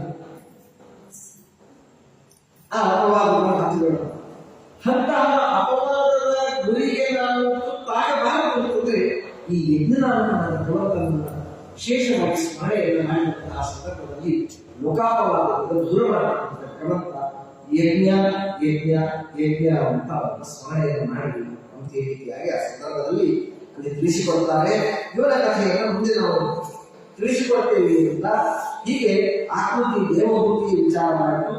ಇನ್ನ ಇದರ ಮಧ್ಯದಲ್ಲಿ ಮತ್ತೆ ವಿಶೇಷವಾಗಿ ಅತ್ರಿ ಅನಸೂಯರು ಬರ್ತಾರೆ. ಆ ಸಂಘದ ಕಥೆಯಕ್ಕಾಗಿ ಅದನ್ನು ಮತ್ತೆ ಹೇಳಿ ಹಾಗೆ ಪ್ರಸೂತಿಯ ಕಥೆಯನ್ನು ತಿಳಿಸಿಕೊಡ್ತಾರೆ ಭಾಗವತ. ಅತ್ರಿ ಋಷಿಗಳು ಬ್ರಹ್ಮದೇವರನ್ನು ಈ ಅನಸೂಯ ಅಂತ ಕಪಿಲನಾಮಕನಾದ ಭಗವಂತನ ಅಕ್ಕ ದೇವಭೂತಿಯ ಮಗಳು ವಿವಾಹವನ್ನು ಮಾಡಿರ್ತಾರೆ. ಒಂದು ಶ್ರೇಷ್ಠವಾಗಿರುವಂತಹ ವೃಕ್ಷ ಅನ್ನುವ ಹೆಸರಿನ ಒಂದು ಪರ್ವತ. ಆ ಪರ್ವತದ ಸಮೀಪಕ್ಕೆ ಹೋಗಿ ಅತ್ರಿ ಋಷಿಗಳು ವಿಶೇಷವಾಗಿ ಭಗವಂತನನ್ನ ಸ್ತೋತ್ರವನ್ನು ಮಾಡ್ತಾರೆ. ಆರಾಧನೆಯನ್ನು ಮಾಡುತ್ತಾರೆ. ಆರಾಧನೆಯನ್ನು ಮಾಡಿದಂತಹ ಸಂದರ್ಭದಲ್ಲಿ ಸಾಕ್ಷಾತ್ ಭಗವಂತ ವಿಷ್ಣು ಬರ್ತಾರೆ, ಈ ಕಡೆಗೆ ರುದ್ರದೇವರು ಬರ್ತಾರೆ, ಆ ಕಡೆಗೆ ಬ್ರಹ್ಮದೇವರು ಬರ್ತಾರೆ. ತ್ರಿಮೂರ್ತಿಗಳು. ಯಾರಾದ್ರೂ 3 ಮಂದಿ ಆ ಕೆಲಸದಲ್ಲಿ ಹೋದ್ರೆ ಯಾರಿಂದ ಹೇಳಿರ್ತಾರೋ ತ್ರಿಮೂರ್ತಿಗಳು ಇದ್ದಾರೋ ಅಂತ ಹೇಳ್ತಾರೆ. ಹಾಗೆ ಈ ತ್ರಿಮೂರ್ತಿಗಳು ಅಲ್ಲಿ ಬಂದು ನಿಂತುಕೊಳ್ತಾರೆ. ನಿಂತುಕೊಂಡಂತಹ ಸಂದರ್ಭದಲ್ಲಿ ಪ್ರತ್ಯಕ್ಷ ಕಂಡ ಆ ಅತ್ರಿ ಋಷಿಗಳು ವಿಶೇಷವಾಗಿ ಭಗವಂತನ ಸ್ತೋತ್ರವನ್ನು ಮಾಡುತ್ತಾರೆ. ಅತ್ರಿರುವಾಚ ವಿಶ್ವೋದ್ಭವ ಸ್ಥಿತಿರೇಷು ವಿಭಜ್ಯಮಾನೈಃ ಮಾಯಾಮಹೀರನುಗುಣಂ ಪ್ರವೃಹೀತ ದೇವಾಃ ಏಭ್ಯಂ ವಿಷ್ಣು ಗಿರಿಶಾ ಪ್ರಣವೋಸ್ಮ್ಯಹಂ ವಃ ತೇಭ್ಯಃ ಕೈವ ಭಾತಂ ಮಮ ಇಹೋಪಭೂತಃ. ಓ ಬ್ರಹ್ಮದೇವರಲ್ಲಿ ರುದ್ರದೇವರಲ್ಲಿ ವಿಷ್ಣು ಬಂದಿದ್ದೀರಿ, ಸೃಷ್ಟಿ ಸ್ಥಿತಿ ಲಯಗಳನ್ನು ಮಾಡತಕ್ಕಂತಹ 3 ಮಂದಿ ಬಂದಿದ್ದೀರಿ. ದೇವರು ಬ್ರಹ್ಮದೇವರಿಗೆ ಆದೇಶವನ್ನು ಮಾಡಿದ, ನೀನು ಸೃಷ್ಟಿಯ ಜವಾಬ್ದಾರಿ. ಅದಕ್ಕೆ ಬ್ರಹ್ಮದೇವರು ಸೃಷ್ಟಿಕರ್ತ ಅಂತ ಅವರಿಗೆ ಹೆಸರನ್ನು ಭಗವಂತ ಕೊಟ್ಟ. ಎಲ್ಲವನ್ನೂ ಮಾಡುವ ವ್ಯಕ್ತಿ ಭಗವಂತ ಬ್ರಹ್ಮನಲ್ಲಿ ಇದ್ದು ರುದ್ರನಲ್ಲಿ ಇದ್ದು ರುದ್ರದೇವರಿಗೆ ಪ್ರಳಯದ ಜವಾಬ್ದಾರಿಯನ್ನು ಭಗವಂತ ಕೊಟ್ಟ. ತಾನು ಪಾಲನೆಯ ಜವಾಬ್ದಾರಿಯನ್ನು ಕೊಟ್ಟ. ಯಾಕೆ ಭಗವಂತ ಸೃಷ್ಟಿ ಅಂದ್ರೆ ಎಲ್ಲ ಕೆಲಸ ಮಾಡ್ಕೋಬೇಕು, ಅವಾಗಲೇ ಒಂದು ಬೇಡಿಕೆ ಆಗಬೇಕು. ಧಾನ್ಯಗಳು ಬೆಳೆಯಬೇಕು, ಸೃಷ್ಟಿ ಆಗಬೇಕು ಅಂದ್ರೆ ಮೈ ಕಾಲು ಕೈ ಎಲ್ಲಗಳನ್ನು ಕೂಡ ಕೆಲಸ ಮಾಡಿಕೊಳ್ಳಬೇಕು. ಅಯ್ಯೋ ಬಹಳ ಗಲೀಜ ಆಗ್ತದೆ, ಬೇಡ ಬಿಡಪ್ಪ. ಪ್ರಳಯ ಅಂದ್ರೆ ಮತ್ತು ಮಾತ ಕೇಳಬೇಕಾ, ಬಡಿ ಬಡಿ ಬಡಿ ನಮ್ಗೆ ಆಗೋದೇ ಕರ್ತ ಹೋದರೆ ಗಲೀಜ ಆಗ್ತದೆ. ಅದಕ್ಕಾಗಿ ಬಿಟ್ಟಿದ್ದಾದೇವರು ಪಾಲನೆ ಏನು ಹಿಂಸೆ ಬೆಳೆಯೋದ್ರಿಂದ ಮೈಯೆಲ್ಲ ಮುದ್ದು ಮಾಡಿಕೊಳ್ಳೋದಿರುವುದಿಲ್ಲ. ಅದಕ್ಕಾಗಿ ದೇವರಿಂದ ಆರಿಸಿಕೊಂಡ ಅಂತ ಕೇಳಿದರೆ ಅಲ್ಲ, ಸೃಷ್ಟಿ ಲಯಗಳಿಗಿಂತಲೂ ಅತಿ ಕಠಿಣವಾಗಿರ್ತಕ್ಕಂತಹದ್ದು ಪಾಲನೆ ಅಂತ. ಸಂಸ್ಥೆ ಕಟ್ಟೋದು ದೊಡ್ಡದಲ್ಲ, ಸಂಸ್ಥೆ ಬಿಡಿಸೋದು ಬಹಳ ಅದನ್ನ 100 ವರ್ಷ ಉಳಿಸಿಕೊಂಡು ಹೋಗೋದೇನಿದೆಯಲ್ಲ ಅದು ಬಹಳ ಕಠಿಣವಾಗಿರ್ತಕ್ಕಂಥದ್ದು, ಅಸಾಧ್ಯವಾದ. ಈ ಪಾಲನೆಯ ಪ್ರಪಂಚದಲ್ಲಿ ಚೌಕಟ್ಟಿನಲ್ಲಿ ಲಕ್ಷ್ಮೀ ದೇವಿಯು ಬರ್ತಾರೆ. ಆ ಲಕ್ಷ್ಮೀ ದೇವಿಯನ್ನು ಪಾಲನೆಯನ್ನು ಮಾಡುವಂತಹ ಜವಾಬ್ದಾರಿ ಯಾರಿಗಿದೆ? ಬ್ರಹ್ಮದೇವರಿಗೆ ಇಲ್ಲ, ರುದ್ರದೇವರಿಗೆ ಇಲ್ಲ. ಯಾಕೆ? ರುದ್ರ ಬ್ರಹ್ಮರನ್ನು ಹುಟ್ಟಿಸಿರುವಂತಹ ಮಹಾನುಭಾವರಾಗಿರುವಂತಹ ಲಕ್ಷ್ಮಿಯನ್ನ ಪಾಲನೆಯನ್ನು ಮಾಡುವಂತಹ ಶಕ್ತಿ ಭಗವಂತನಿಗೆ ಮಾತ್ರ ಇರತಕ್ಕಂತಹದ್ದು. ಸೃಷ್ಟಿ ಲಯಗಳು ಲಕ್ಷ್ಮೀ ದೇವಿ ಇಲ್ಲ ಅಲ್ವಾ? ಅದಕ್ಕೋಸ್ಕರವಾಗಿ ಪಾಲನೆಯ ಚೌಕಟ್ಟಿನಲ್ಲಿ ಲಕ್ಷ್ಮೀ ದೇವಿ ಬರ್ತಾರೆ. ಎಲ್ಲಾನು ಸಂಭಾಷಿಸ್ಕೊಂಡು ಹೋಗುದು ಅನ್ನೋದೇನಿದೆ ಮನೆ ಒಳಗೆ. ಹೆಂಡತಿ ಸಂಭಾಷಣೆ ಮಾತಾಡಿಸ್ತಾ ಹೋದ್ರೆ, ಅವ್ರಿಗೆ ಮಾತ್ರ ಫೋನ್ ಮಾಡ್ತಾ ಹೋದ್ರೆ ಅಮ್ಮ ಅಂತ ನೋಡಿದೆ ಅವ್ರು ಬರೋದಾಗ ಅಷ್ಟೇ ಫೋನ್ ಮಾಡೋದೇ ಇಲ್ಲ. ಎಲ್ಲ ಪಾಲನೆಯನ್ನು ಮಾಡೋದಿಲ್ಲ, ಬಹಳ ಕಠಿಣ. ಸೃಷ್ಟಿ ಎಷ್ಟು ಕಠಿಣವೋ ಲಯ ಮಾಡುವುದು ಎಷ್ಟು ಕಠಿಣವೋ ಅದಕ್ಕಿಂತಲೂ ಕಠಿಣವಾಗಿರ್ತಕ್ಕಂಥದ್ದು ಯಾವುದು? ಅನುಭವದಲ್ಲಿ ಬಂದದ್ದೇ ಅಲ್ವಾ? ಆ ಪಾಲನೆಯನ್ನು ಮಾಡುವುದು 3 ವರ್ಷ ಸಂಸಾರವನ್ನು ಎಳೆದುಕೊಂಡು ಹೋದ ಅಂತಂದ್ರೆ ಇವತ್ತಿನ ಜಗತ್ತಿನಲ್ಲಿ ಅವನೇ ದೊಡ್ಡದಾದ ಚಕ್ರವರ್ತಿ ರಾಜ. ಈ ಜಗಳ ಆಗೋದಿಲ್ಲಪ್ಪ, ಮನೆಗೆ ಬರೋದಿಲ್ಲ ನೋಡಿ, ಕಾಶಿಗೆ ಪ್ರಯಾಣಕ್ಕೋ ಹಿಮಾಲಯಕ್ಕೋ ಗಡ್ಡ ಬಿಟ್ಕೊಂಡು ಖುಷಿ ಬಿಟ್ರೆ ಇದೆಲ್ಲ 3 ವರ್ಷ ತನ್ನ ಮಕ್ಕಳನ್ನು ಮೊಮ್ಮಕ್ಕಳನ್ನು ಮದುವೆಯನ್ನು ಮಾಡಿ ಅವರಿಗೆ ಮಕ್ಕಳನ್ನು ನೋಡ್ತಾ ಇದ್ದಾನೆ ಸಮರ್ಥ ಚಕ್ರವರ್ತಿ. ಆ ನಿಟ್ಟಿನಲ್ಲಿ ಪಾಲನೆಯನ್ನು ಮಾಡುವುದು ಬಹಳ ಶ್ರೇಷ್ಠವಾಗಿರ್ತಕ್ಕಂತಹದ್ದು ಅನ್ನೋದಕ್ಕೋಸ್ಕರವಾಗಿ ಭಗವಂತ ಜವಾಬ್ದಾರಿಯನ್ನು ಇಟ್ಟುಕೊಂಡಿದ್ದಾನೆ. ಬಂದಿದ್ದೀರಿ, ಬಹಳ ಸಂತೋಷ ಅಂತ ಈ ಕಡೆ ಸ್ತೋತ್ರವನ್ನು ಮಾಡಿದ್ದಾರೆ. ಸ್ತೋತ್ರ ಮಾಡಿ ಆದಮೇಲೆ ಹೇಳ್ತಾನೆ, ಅತ್ರಿ ಋಷಿಗಳು ಹೇಳ್ತಾರೆ. ಬಂದ ತಕ್ಷಣ ನೀವ್ಯಾಕೆ ಬಂದಿರಿ ಅಂತ ಕೇಳಿದ್ರೆ ಚೆನ್ನಾಗಿರಲ್ಲ. ಬಂದ್ರೆ ಬಹಳ ಸಂತೋಷ ಅಂತ ಹೇಳಿ ಕರ್ಕೋಬೇಕು. ಆಮೇಲೆ ನೀವ್ಯಾಕೆ ಬಂದಿರಿ ಕೇಳಿದ್ರೆ ಚೆನ್ನಾಗಿರ್ತದೆ. ಬಂದಾಗ ಅವರ ಗೇಟ್ ಮುಂದೆ ನಿಂತ್ಕೊಂಡು ನೀವ್ಯಾಕೆ ಬಂದಿರಿ ಕೇಳಿದ್ರೆ ಚೆನ್ನಾಗಿರಲ್ಲ. ಅದಕ್ಕೆ ಸ್ತೋತ್ರ ಮಾಡಿದ ಅತ್ರಿ ಋಷಿಗಳು ಅಂತಾರೆ, ಅಲ್ಲ ನಾನು ಕರೆದದ್ದು ವಿಷ್ಣುವನ್ನ, ನೀವಿಬ್ರು ಯಾಕೆ ಬಂದಿರಿ ಅಂತ ಬ್ರಹ್ಮರುದ್ರರನ್ನ ಕೇಳ್ತಾರಲ್ಲ. ಯಾಕೆ ಅಂತ ಕೇಳಿದ್ರೆ ಭಗವಂತ ಬೇಕು, ಭಗವಂತನನ್ನ ಪ್ರಾರ್ಥನೆಯನ್ನು ಮಾಡಿರ್ತಾರೆ, ರುದ್ರಾಂತರ್ಗತನಾದ ಭಗವಂತನನ್ನು ಪ್ರಾರ್ಥನೆಯನ್ನು ಮಾಡಿರ್ತಾರೆ. ಅದೇ ರೀತಿಯಾಗಿ ಬ್ರಹ್ಮನ ಅಂತರ್ಗತನಾಗಿರುವಂತಹ ಭಗವಂತನನ್ನು ಪ್ರಾರ್ಥನೆಯನ್ನು ಮಾಡಿರ್ತಾರೆ. ಆದರೆ ಬಂದು ಬ್ರಹ್ಮ ವಿಷ್ಣು ಮಹೇಶ್ವರ, ನಾನು ಬ್ರಹ್ಮ ವಿಷ್ಣು ಬ್ರಹ್ಮರತ್ನಗಳನ್ನ ನಾನು ಪ್ರಾರ್ಥನೆಯನ್ನ ಮಾಡಿಯಲ್ಲ ಬರಬೇಕು ಅಂತ ಅನ್ನೋದಕ್ಕಾಗಿ ನೀವ್ಯಾಕೆ ಬಂದಿರಿ ಅಂತ ಕೇಳ್ತಾರೆ. ಹೇಗಿರ್ತದೆ ಇದು? ನಮ್ಮ ಮನೆಗೆ ನೀವು ಗಂಡ ಹೆಂಡತಿ ಬರಬೇಕು ಅಂತ ಕೇಳಿದಾಗ ಕಾರ್ಯಕ್ರಮ ಇದೆ, ಲಂಬಾಸು ನಿಮಗೆ ಬರಬೇಕು ಅಂತ ಕೇಳಿದಾಗ ಅವ್ರ ಜೊತೆ ಅವ್ರ ಮಕ್ಕಳು ಬಂದಾಗ ನೀವು ಕರೆದೇ ಇರೋದು ಯಾಕೆ ಬಂದ್ರಿ ಅಂತ ಕೇಳಿದ್ರೆ ಅಪ್ಪ ಬಂದು ಹೋಗ್ಬಿಡ್ತಾರೆ ಅಲ್ವಾ? ಹಾಗಾದ್ರೆ ಅಲ್ಲಿ ಕೋಪ ಮಾಡಿಕೊಡ್ರ ಇಲ್ಲ, ಅಲ್ಲೊಂದು ತತ್ವವನ್ನು ತಿಳಿಸಿಕೊಡ್ತಾರೆ. ಬ್ರಹ್ಮದೇವ ಬರ್ತಾರೆ, ಭಗವಂತ ಅಂತಾನೆ ನೋಡು, ನೀನು ಕರೆದದ್ದು ಬ್ರಹ್ಮಾಂತರ್ಗತ ಭಗವಂತನು, ರುದ್ರಾಂತರ್ಗತ ಭಗವಂತನನ್ನ ಕರೀರಿ. ಆದರೆ ಅಂತರ್ಯಾಮಿಯಾದ ಭಗವಂತರು ಬರಬೇಕಾದರೆ ಅಧಿಷ್ಠಾನ ಸಹಿತನಾಗಿ ಇಲ್ಲಿ ರುದ್ರಾಂತರ್ಗತನಾದ ಭಗವಂತ ಎಲ್ಲ ಹೇಳ್ತಾರೆ. ರುದ್ರಾಂತರ್ಗತ ನರಸಿಂಹ ಅಂತ ಹೇಳ್ತೇವೆ. ಆ ರುದ್ರಾಂತರ್ಗತನಾದ ನರಸಿಂಹ ಬರಬೇಕಾದ್ರೆ ರುದ್ರಮೂರ್ತಿ ಬಂದ್ರೆ ಬರ್ತದೆ, ಎಲ್ಲರೂ ಬರೋದೇ ಇಲ್ಲ. ಬ್ರಹ್ಮಾಂತರ್ಗತನಾದ ಭಗವಂತನನ್ನ ಕರೆದರೆ, ಇಂದ್ರಕಾಂತರ್ಗತನಾದ ಭಗವಂತನನ್ನ ಕರೆದರೆ, ಚಂದ್ರಕಾಂತರ್ಗತನಾದ ಭಗವಂತನನ್ನ ಕರೆದರೆ ಚಂದ್ರ ಬಂದರೆ ಅಧಿಷ್ಠಾನ ಸಹಿತವಾಗಿ ಬರ್ತಾರೆ, ಎಲ್ಲರೂ ಬರೋದು. ಅದಕ್ಕೆ ಅತ್ರಿ ಋಷಿಗಳಿಗೆ ಅಂತಾರೆ, ನೋಡಪ್ಪ ನೀವು ಬ್ರಹ್ಮಾಂತರ್ಗತನಾದ ಭಗವಂತನನ್ನ ಕರೆದಿದ್ದೀರಿ, ಅದಕ್ಕಾಗಿ ನಾವು ಬಂದದ್ದು ಭಗವಂತರೇ, ಆದರೆ ಅಧಿಷ್ಠಾನ ಸಹಿತವಾಗಿ ಬರ್ತೇವೆ ಎಂಬುದಾಗಿ ಆ ಸಂದರ್ಭದಲ್ಲಿ ಹೇಳಿದ್ದಾರೆ. ಸರಿ, ನಿಮ್ಗೆ ಏನ್ ಬೇಕು ಹೇಳು, ಯಾರು ಬಂದ್ರೇನು ಬಿಟ್ರೇನು, ನೀ ಏನ್ ಬೇಕು ಹೇಳೋದು, ನಾವು ಅನುಗ್ರಹ ಮಾಡಿ ಬಂದಿದ್ದೇವೆ, ನಿಮ್ಮ ಸ್ತೋತ್ರಕ್ಕೆ ನಾನು ಬಹಳ ಪ್ರೀತನಾಗಿದ್ದೇನೆ. ಸ್ತವ್ಯ ಸ್ತೋತ್ರ ಸ್ತುತಿ ಪ್ರಿಯ ವಿಷ್ಣು ಸಹಸ್ರ ಭಗವಂತನಿಗೆ ಸ್ತೋತ್ರ ಅಂದ್ರೆ ಬಹಳ ಪ್ರೀತಿ. ಅಭಿಷೇಕ ಪ್ರಿಯ ಶಂಭು ಊಟದವರಿಗೆ ಮತ್ತೆ ಅಭಿಷೇಕ ಅಂದ್ರೆ ಬಹಳ ಪ್ರೀತಿ. ಇನ್ನ ಸೂರ್ಯನಿಗೆ ನಮಸ್ಕಾರ ಅಂದ್ರೆ ಬಹಳ ಪ್ರೀತಿ. ನಮಸ್ಕಾರ ಪ್ರಿಯ ಸೂರ್ಯ, ಅಭಿಷೇಕ ಪ್ರಿಯ ಶಂಭು. ವಿಷ್ಣುವಿಗೆ ಸ್ತೋತ್ರ ಅಂದ್ರೆ ಬಹಳ ಪ್ರೀತಿ. ಸ್ತೋತ್ರ ಅಂದ್ರೆ ಹೇಗೆ ಬೇಕಾದ್ರು ಉನ್ನತ ಪ್ರಾರ್ಥಿತ ಶೇಷ ಸಂಸಾರಕನು, ಭಗವಂತ ಉನ್ನತವಾದ ಜ್ಞಾನಿಗಳು ಮಾಡಿದ ಸ್ತೋತ್ರಗಳಿಂದ ವಿಜಯದಾಸರು ಮಾಡಿದ್ದಾರೆ. ನರಸಿಂಹನ ಸುಳಾದಿಯನ್ನು ಧನ್ವಂತರಿ ಸುಳಾದಿ ಜ್ಞಾನಿಗಳು ಮಾಡಿ ಕೊಟ್ಟಿದ್ದಾರೆ. ಅವರ ಮಾತನಾಡಿ ಜ್ಞಾನಿಗಳು ಮಾಡಿಕೊಟ್ಟ ಸ್ತೋತ್ರಗಳಿಂದ ಭಗವಂತನ ಸ್ತೋತ್ರ ಮಾಡಿಕೊಂಡು ಪ್ರಸನ್ನರಾಗಿ ಮಾಡುವ ಸ್ತೋತ್ರದಲ್ಲಿ ಕೂಡ ನಿಷ್ಠೆ ಇಟ್ಟು, ಶ್ರದ್ಧೆ ಇಟ್ಟು, ಭಕ್ತಿ ಇಟ್ಟು ಮಾಡಿದಾಗ ಭಗವಂತ ಬೇಗ ಉಳಿತಾರೆ. ನಮ್ಮ ಸ್ತೋತ್ರಗಳು ಹೇಗಿರ್ತದೆ, ಆಗಾಗ ನಾನು ಹೇಳ್ತಾ ಇರ್ತೇನೆ ನಮ್ಮ ಸ್ತೋತ್ರಗಳು. ರಾಯರಲ್ಲಿ ಕೂಡು ಹೇಳು, ವೆಂಕಟೇಶ ಸ್ತೋತ್ರ ಹೇಳು. ಹುಡುಗ ಶುರು ಮಾಡ್ತಾನೆ, ವೆಂಕಟೇಶ್ವರ ವಾಸುದೇವ ಉತ್ತರಿಕ್ರಮ ಅಂತ ಶುರು ಮಾಡಿದ. ಮುಂದೆ ಭೂತ ಸರ್ಪಕ್ಷಾಚಾರಿ ಪಿತಾತ ಸಂಜಾಯದೆ ಏಕಸ್ತೋತ್ರ ಸಂಚಾರ ಬೃಂದಾವನ ಅಂತ ಶುರು ಮಾಡಿದ್ರೆ ವೆಂಕಟೇಶ ಸ್ತೋತ್ರ ಮುಗಿಯೋ ರಾಯರ ಸ್ತೋತ್ರ ಹೀಗೆ ನಮಗೆ ಸ್ತೋತ್ರಗಳಿವೆ. ಆದರೆ ಅತ್ರಿ ಋಷಿಗಳು ಬಹಳ ಸುಂದರವಾಗಿ ಭಗವಂತನ ಭಕ್ತಿಯಿಂದ ಸ್ತೋತ್ರವನ್ನು ಮಾಡಿ ಬೆಟ್ಟ ಬರ್ತಾರೆ. ನೀವು ಸ್ತೋತ್ರ ಮಾಡಿದ್ವಿ, ನಾವು ಬಂದಿದ್ದೇವೆ, ನೀವೇನು ಹೊರಬೇಕು ಹೇಳಿ.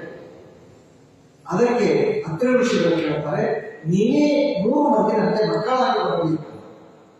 ಸರಿ ಆಯಿತು ಅಂತ ನಿಮ್ಮ ಸಮಾನರಾಗಿತ್ತು ಅಂದಾಗ ನಾವೇ ನಿಮಗೆ ಸಮಾನರಾಗಬೇಕು, ನಾವೇ ಬರ್ತೇವೆ ಹೇಳಿ ಸಾಕ್ಷಾತ್ ಭಗವಂತನೇ ದತ್ತನಾಗಿ ಅವತಾರವನ್ನು ಮಾಡಿದ್ದಾರೆ.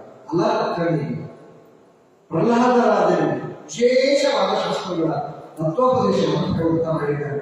ಇವತ್ತೋಸ್ಕರ ದತ್ತ ಅಂತ ಪ್ರಕಾಶಿತ ನಾಯಕರು ಅದೆಲ್ಲ ಭಗವಂತ ಸಾಕ್ಷಾತ್ ಸಚ್ಚಿದಾನಂದವಾಗಿರುವಂತಹ ಭಗವಂತ ಆನಂದ ಬೇರೆ ಅತ್ರಿ ಅನಸೂಯ ಅವತಾರವನ್ನ ಮಾಡಿರ್ತಕ್ಕಂಥ ವ್ಯಕ್ತಿ ಭಗವಂತನಾಗಿದ್ದಾನೆ ಅಂತ ರೀತಿಯಾಗಿ. ಎರಡನೆಯದು ಬ್ರಹ್ಮದೇವರಿಗೆ ಅವತಾರ ಇಲ್ಲ, ಆಚಾರ್ಯರು ನಿರ್ಣಯವನ್ನು ಕೊಟ್ಟಿದ್ದಾರೆ. ಬ್ರಹ್ಮಣೋ ಅವತಾರಗೋಸ್ಕರ ಸನ್ನಿಧಾನ ಕೇವಲ ಜಗತ್ತಿನಲ್ಲಿ ಎಲ್ಲಿಯೂ ಬ್ರಹ್ಮದೇವರು ಅವತಾರವನ್ನು ಮಾಡಿದ ಭೂಮಿಯಲ್ಲಿ ಭೂಗಾಲಹರಣಕ್ಕೆ ಅಂತ ಭಗವಂತ ಅವತಾರವನ್ನು ಮಾಡಿದಾಗ ಅವನ ಸೇವೆಗಾಗಿ ಬಂದಿದ್ದಾನೆ ಎಂಬುದು ಎಲ್ಲಿಯೂ ಇಲ್ಲ. ನಾವು ದೇವತೆಗಳಲ್ಲಿಯೇ ಕೇಳುವ 2 ಪ್ರಧಾನವಾದ ದೇವತೆಗಳು ಅಂದ್ರೆ ಒಂದು ಗರುಡದೇವರು, ಎರಡನೇದು ಬ್ರಹ್ಮದೇವರು. ಸ್ವಾಮಿ ನನಗೆ ಅವತಾರಗಳನ್ನ ಮಾಡೋದಿಲ್ಲ ಅಂತಂದ್ರೆ ನಿಮ್ಮ ಸೇವೆ ಅಲ್ಲಿಯೂ ಮಾಡಿದೆ ಅಂತ ನಮ್ಮ ಭಾಗ್ಯ ತಪ್ಪಿತಲ್ಲ, ಅನುಗ್ರಹ ಮಾಡಬೇಕು ಅಂತ ಗರುಡ ಪ್ರಾರ್ಥನೆಯನ್ನು ಮಾಡಿಕೊಂಡಾಗ ಅದಕ್ಕೊಂದ ನಾನು ಅವತಾರವನ್ನು ಮಾಡಿದಾಗ ನನ್ನ ಮೂಲ ರೂಪದಿಂದಲೇ ನಿನ್ನ ಸೇವೆಯನ್ನು ನಾನು ತೆಗೆದುಕೊಳ್ತೇನೆ ಅನ್ನುವುದಕ್ಕೆ ರಾಮಾಯಣದ ಯುದ್ಧದಲ್ಲಿ ಸರ್ಪಗಳನ್ನ ಬಿಡಿಸುವುದಕ್ಕೆ ಹಿಂದೆ ಬಿಟ್ಟಂತಹ ಆ ಸರ್ಪಗಳೆಲ್ಲರೂ ಬಿದ್ದಾಗ ಗರುಡ ದೇವರು ಸೇವೆಯನ್ನು ಮಾಡ್ತಾರೆ.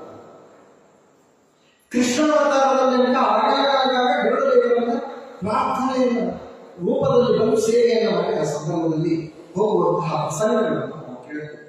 ಹೀಗಾಗಿ ಚಂದ್ರ ಹುಟ್ಟಿದಂತೆ ಅತ್ರಿ ಋಷಿಗಳು ಆ ಚಂದ್ರನಲ್ಲಿ ಒಂದು ಅಂಶದಿಂದ ಬ್ರಹ್ಮದೇವರು ಕುಳಿತುಕೊಂಡು ಅದೇ ಬ್ರಹ್ಮದೇವರಿಗೆ ಅವತಾರ ಇದ್ದಂತೆ ಬ್ರಹ್ಮಣವತಾರೋಸ್ತಿ ಸನ್ನಿಧಾನ ಕೇವಲ. ಇನ್ನು ರುದ್ರದೇವರ ಸಾಕ್ಷಾತ್ ದುರ್ವಾಸರಾಗಿ ಅವತಾರವನ್ನು ಮಾಡಿರ್ತಕ್ಕಂಥವರಾಗಿದ್ದಾರೆ.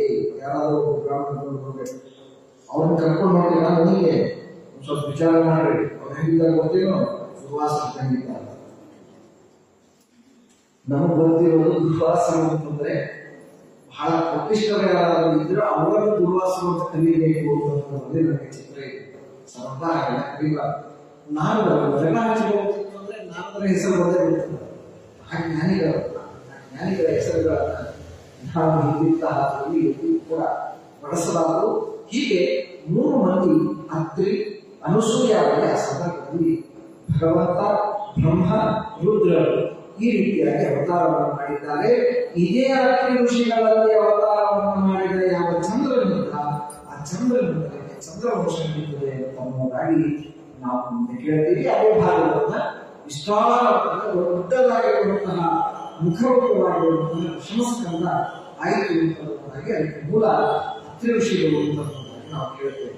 ಹೀಗೆ ಅತ್ರಿ ಅನುಸೂಯ ಇಷ್ಟು ಜ್ಞಾನಿಗಳು ದಂಪತಿಗಳು ವೇದದಲ್ಲಿ ವಿವಾಹ ಕಾಲದಲ್ಲಿ ಆಶೀರ್ವಾದವನ್ನು ಮಾಡುವಂತಹ ಸಂದರ್ಭದಲ್ಲಿ ಇವರ ಹೆಸರುಗಳನ್ನು ತೆಗೆದುಕೊಳ್ತಾರೆ. ಅತ್ರೆ ಯಥಾನುಸೂಯಾಸ್ಯ ವಸಿಷ್ಠಸ್ಯ ಪ್ರವೃದ್ಧತಿ. ಅತ್ರಿ ಅನುಸೂಯರು ಬಂದ ಹೆಣ್ಣನ್ನು ಹೇಗೆ ಯಾವ ರೀತಿಯಾಗಿ ಯಾವುದೇ ಜಗಳಗಳು ಮತ್ತು ಕೋಪ ಇಲ್ಲದಲ್ಲೇ ಹೇಗೆ 3 ವರ್ಷದ ಸಂಪೂರ್ಣವಾದ ಜೀವನವನ್ನು ಸಾಗಿಸಿಕೊಂಡು ಈ ಧರ್ಮದ ಗಂಟೆಗೆ ಚಕ್ರದ ರೂಪದಲ್ಲಿ ಇರತಕ್ಕಂತಹ ಇಬ್ಬರು ಗಂಡ ಹೆಂಡತಿಯರು ಹೇಗೆ ಸಾಗಿಸಿಕೊಂಡು ಹೋದರು ಹಾಗೆ ನೀವು ಕೂಡ ಇಲ್ಲಿ ಅಂತನ್ನೋದ ಹಿನ್ನೆಲೆಯಲ್ಲಿ ಅತ್ರಿ ಮತ್ತು ಅನುಸೂಯ ಇವರ ಹೆಸರ ವೇದವನ್ನು ನಮಗೆ ತೆಗೆದುಕೊಳ್ತದೆ. ಅಷ್ಟು ಶ್ರೇಷ್ಠರಾಗಿರುವಂತವರು ಯಾಕೆ ಹೇಳಿದ್ರೆ ಸಾಕ್ಷಾತ್ ಭಗವಂತ ಅವರಲ್ಲಿ ಅವತಾರವನ್ನು ಮಾಡಿದ್ದಾರೆ, ಬ್ರಹ್ಮ ರುದ್ರರು ಅವತಾರವನ್ನು ಮಾಡಿದ್ದಾರೆ. ಹೀಗಾಗಿ ಆ ಯಾವ ಗಂಡ ಹೆಂಡತಿಯರ ಆ ವಿಶೇಷವಾಗಿರುವಂತಹ ಚರಿತ್ರೆ ದಾಂಪತ್ಯ ಜೀವನದಲ್ಲಿ ವಿರಸವನ್ನ ಕೊಡದೇ ಇದ್ದಂತೆ ಮಾಡುತ್ತದೆ ಎಂಬುದಕ್ಕಾಗಿ ನಾವು ಕಥೆಗಳನ್ನ ಚಿಂತನವನ್ನು ಮಾಡಬೇಕು ಅಂತ ಈ ರೀತಿಯಾಗಿ ತಿಳಿಸಿಕೊಡ್ತಾರೆ. ಇಷ್ಟಾದ ಮೇಲೆ ಮತ್ತೆ ಆ ಯಾವ ಕರ್ತವ ಪ್ರಜಾಪತಿಗಳಿಗೆ ಸ್ವಯಂಭೂಮಿನ ಮತ್ತೊಬ್ಬ ಮಗಳು ಅವಳನ್ನು ಕೊಟ್ಟು ವಿವಾಹವನ್ನ ಸಂದರ್ಭದಲ್ಲಿ ಮಾಡಿರ್ತಕ್ಕಂಥವರಾಗಿದ್ದಾರೆ. ದೊಡ್ಡದಾಗಿರುವಂತಹ ವಂಶ ಭಾಗವತ ಹೇಳುತ್ತದೆ, ಶೃಣ್ವತಃ ಶ್ರದ್ಧಾನಸ್ಯ ಸತ್ಯಃ ಪಾಪನರತ್ವಾಃ ಪ್ರಸೂತಿಂ ಮಾನವಿಂ ದಕ್ಷಃ ಉಪಮೇಖ್ಯಮಾಘ್ರತಾತ್ಮಜಃ. ಪ್ರಸೂತಿಯನ್ನ ಮತ್ತೆ ಕೊಟ್ಟು ವಿವಾಹವನ್ನು ಮಾಡಿದಂತಹ ಸಂದರ್ಭದಲ್ಲಿ ಇವರ ವಿಸ್ತಾರವಾದ ಯಾವ ಚರಿತ್ರೆ ಇದೆ, ಇವರ ಹೆಸರುಗಳನ್ನು ಕೇಳೋದೇನಿದೆಯಲ್ಲ ಇದೇ ನಮ್ಮ ಎಲ್ಲ ತರಹದ ಪಾಪಗಳನ್ನ ಕಳೆದು ಹಾಕತಕ್ಕಂತಹದ್ದು. ಏನಾಗಿದೆ ಪಾಪಗಳು ಕಳೆದು ಅಂತಾರೆ. ಮಂತ್ರಮೂರ್ತಿಗಳನ್ನು ಅನುಭವಿಸದೇ ಇರ್ತೀವಿ, ಶ್ರದ್ಧೆ ಮಾಡೋದು ಹೇಗೆ, ರಾಯರ ದರ್ಶನ ಮಾಡಿ ಪಾಪ ಪರಿಹಾರ ಆಗ್ತದೆ ಅಂತ ಹೇಳ್ತಾರೆ. ಮಂತ್ರಮೂರ್ತಿಗಳಂದ್ರೆ ಪಾಪ ಹೋಯ್ತೇನು ಏನು ಹೋಗಿಲ್ಲ ಏನು ಅನ್ನುವುದಕ್ಕೆ ಇವತ್ತು ಡಾಕ್ಟರ್ಗಳು ಹೊಟ್ಟೆಯಲ್ಲಿರುವಂತಹ ಗಡ್ಡೆಯನ್ನು ಆಪರೇಷನ್ ಮಾಡಿ ತೆಗೆದು ತೋರಿಸ್ತಾ ಹೋಗ್ತೇವೆ. ತೋರಿಸುವಂತವ್ರು ಯಾರು ಇಲ್ಲ ಅನ್ನೋದಕ್ಕಾಗಿ ನಮಗೆ ಅದರ ಇಲ್ಲ ನಿಷ್ಠೆ, ಶ್ರದ್ಧೆ, ವಿಶ್ವಾಸ, ನಂಬಿಕೆ ಬರೋದು ಸ್ವಲ್ಪ ಕಷ್ಟ ಆಗ್ತದೆ. ವೈದ್ಯರ ಮೇಲೆ ಎಷ್ಟು ವಿಶ್ವಾಸ ಮಾಡ್ತೇವೆ ಅಷ್ಟು ನಾವು ಧರ್ಮದಲ್ಲಿ ನಮಗೆ ವಿಶ್ವಾಸ ಮಾಡಕ್ಕೆ ಸಾಧ್ಯ ಇಲ್ಲ. ಒಮ್ಮಿಂದ ಏನಾದರೂ ಸ್ವಲ್ಪ ಕೆಟ್ಟದಾಯಿತು ಅಂತಂದ್ರೆ ಆ ದೇವರಿಗೆ ಕಣ್ಣೇ ಇಲ್ಲ, ಅದಕ್ಕೆ ಹೀಗೆ ಮಾಡ್ತಾ ಮೊದಲು ಅನ್ನೋದೇ ದೇವರನ್ನ ನಿಂದನೆ ಮಾಡ್ತಾರೆ. ಬಹಳ ಕೋಪ ಬಂತು ಅಂತಾದಾಗ, ಬಹಳ ಕಷ್ಟದ ಸಂದರ್ಭದಲ್ಲಿ ಬಹಳ ಕೋಪ ಬಂತು ಅಂದಾಗ ಮೊದಲಿಗೆ ಪ್ರಾರಂಭವಾಗುತ್ತದೆ ಆ ಭಗವಂತನ ನಿಂದನೆ ಪ್ರಾರಂಭ ಮಾಡುತ್ತದೆ. ದೇವರಿಗೆ ಕೋಪ ಮಾಡ್ಕೊಳ್ಳೋದಿಲ್ಲ, ಅಲ್ಲ ಮಾಡ್ಕೊಳ್ತಾನೆ. ಆ ಮನುಷ್ಯ ಬಹಳ ಕಷ್ಟದಲ್ಲಿ ಇದ್ದಾಗ ಕೈಯಿರ್ತಾನೆ ಅಂತಿಕೊಂಡು ಮೇಲೆ ಭಗವಂತ ಅನುಗ್ರಹವನ್ನು ಮಾಡ್ತಾನೆ. ಅಂತಹ ಪ್ರಸೂತಿಯನ್ನ ವಿವಾಹವನ್ನ ಮಾಡಿಕೊಂಡಿರ್ತಕ್ಕಂಥವನಾಗಿದ್ದಾನೆ. ಅವನಿಗೆ 16 ಮಂದಿ ಮಕ್ಕಳು ಹುಟ್ಟಿರ್ತಕ್ಕಂಥವನಾಗಿದ್ದಾನೆ, ಹೆಣ್ಣು ಮಕ್ಕಳು. ಆ ಹೆಣ್ಣು ಮಕ್ಕಳಲ್ಲಿ ಮತ್ತೆ ಹೆಸರುಗಳನ್ನ ಕೊಡ್ತಾರೆ: ಶ್ರದ್ಧಾ, ಮೈತ್ರಿ, ದಯಾ, ಶಾಂತಿ, ಪುಷ್ಟಿ, ತುಷ್ಟಿ, ಕ್ರಿಯಾ, ಉನ್ನತಿ, ಬುದ್ಧಿ, ಮೇಧ, ಪ್ರತೀಕ್ಷಾ, ಕ್ರೀ, ಮೂರ್ತಿ, ಧರ್ಮ. ಇವೆಲ್ಲರೂ ಕೂಡ 16 ಮಂದಿ ಮಕ್ಕಳು ಆ ಸಂದರ್ಭದಲ್ಲಿ ಹುಟ್ಟಿರ್ತಕ್ಕಂಥವರಾಗಿದ್ದಾರೆ. ಈ ಇವಳ ಪ್ರಸೂತಿ ಸ್ವಯಂಭೂಮಿಯಿಂದ ಮಗಳಾಗಿರುವಂತಹ ಮೂರನೇದವರಾಗಿ ಇದರಲ್ಲಿ 13 ಮಂದಿಯನ್ನು ಯಮಧರ್ಮಕ್ಕೆ ಕೊಟ್ಟು ವಿವಾಹವನ್ನು ಮಾಡ್ತಾರೆ. ತ್ರಯೋದಶಾಧರ್ಮಾಯ ತತ್ರೇಕಾಂ ಅಗ್ನಯೇ ವಿಭು, ಅಗ್ನಿಗೆ ಮತ್ತೊಬ್ಬರನ್ನು ಕೊಟ್ಟು ವಿವಾಹವನ್ನು ಮಾಡ್ತಾರೆ. ಪಿತೃಭ್ಯ ಏಕ, ಪಿತೃದೇವತೆಗಳಿಗೆ ಒಬ್ಬರನ್ನು ಕೊಟ್ಟು ವಿವಾಹವನ್ನು ಮಾಡ್ತಾರೆ. ಅದೇ ರೀತಿಯಾಗಿ ಭವ ಏಕಾಂ ಭವಚ್ಛಿದೆ, ನಮ್ಮ ಸಂಸಾರವನ್ನು ನಾಶ ಮಾಡತಕ್ಕಂತಹ ರುದ್ರದೇವರಿಗೆ ಕೊಟ್ಟು ಸತಿ ಎಂಬುವ 16ನೇ ಮಗಳನ್ನು ವಿವಾಹವನ್ನು ಮಾಡಿದ.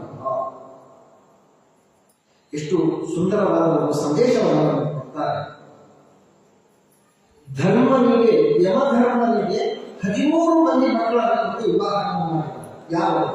ಶ್ರದ್ಧಾ, ಮೈತ್ರಿ, ದಯಾ, ಶಾಂತಿ, ಪುಷ್ಟಿ, ಕ್ರಿಯಾ, ಉನ್ನತಿ, ಬುದ್ಧಿ, ಮೇಧ, ಪ್ರತೀಕ್ಷಾ, ಕ್ರೀ, ಮೂರ್ತಿ ಎಂಬುವ 13 ಮಂದಿಯನ್ನು ಕೊಟ್ಟು ಧರ್ಮರಾಯರಿಗೆ ವಿವಾಹವನ್ನು ಮಾಡಿದರು.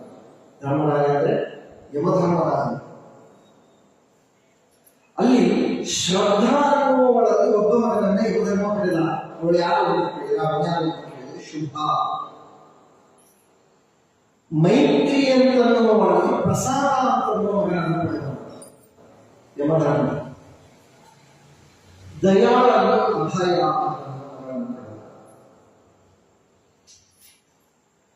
ಶಾಂತಿಯಲ್ಲಿ ಸುಖವನ್ನು ಪಡಿತಾನೆ, ತುಷ್ಟಿಯಲ್ಲಿ ಮೊದಲನ್ನು ಪಡಿತಾನೆ ಧರ್ಮರಾಜ, ಪುಷ್ಟಿಯಲ್ಲಿ ಸ್ಮಯವನ್ನು ಪಡಿತಾನೆ, ಕ್ರಿಯೆಯಲ್ಲಿ ಯೋಗ ಎಂಬುವವನ್ನು ಪಡೆದಿದ್ದಾನೆ, ಉನ್ನತಿ ಎಂಬುವಲ್ಲಿ ದರ್ಪವನ್ನು ಪಡೆದಿರ್ತಕ್ಕಂಥವನಾಗಿದ್ದಾನೆ, ಬುದ್ಧಿ ಎಂಬುವಲ್ಲಿ ಅರ್ಥವನ್ನು ಪಡೆದಿರ್ತಕ್ಕಂಥವನಾಗಿದ್ದಾನೆ, ಮೇಧ ಎಂಬುವಲ್ಲಿ ಸ್ಮೃತಿ, ತಿತಿಕ್ಷಾ ಎಂಬುವಲ್ಲಿ ಕ್ಷೇಮ, ಕ್ರಿಯ ಎಂಬುವಲ್ಲಿ ಪ್ರಶ್ರಯ. ಇನ್ನದೇ ರೀತಿಯಾಗಿ ಮೂರ್ತಿ ಎಂಬುವಲ್ಲಿ ಸಾಕ್ಷಾತ್ ಭಗವಂತ, ಯಾರು ನರನಾರಾಯಣ ರೂಪಿಯಾಗಿರುವಂತಹ ಭಗವಂತನನ್ನ ಸಂದರ್ಭದಲ್ಲಿ ಪಡೆದಿದ್ದಾರೆ.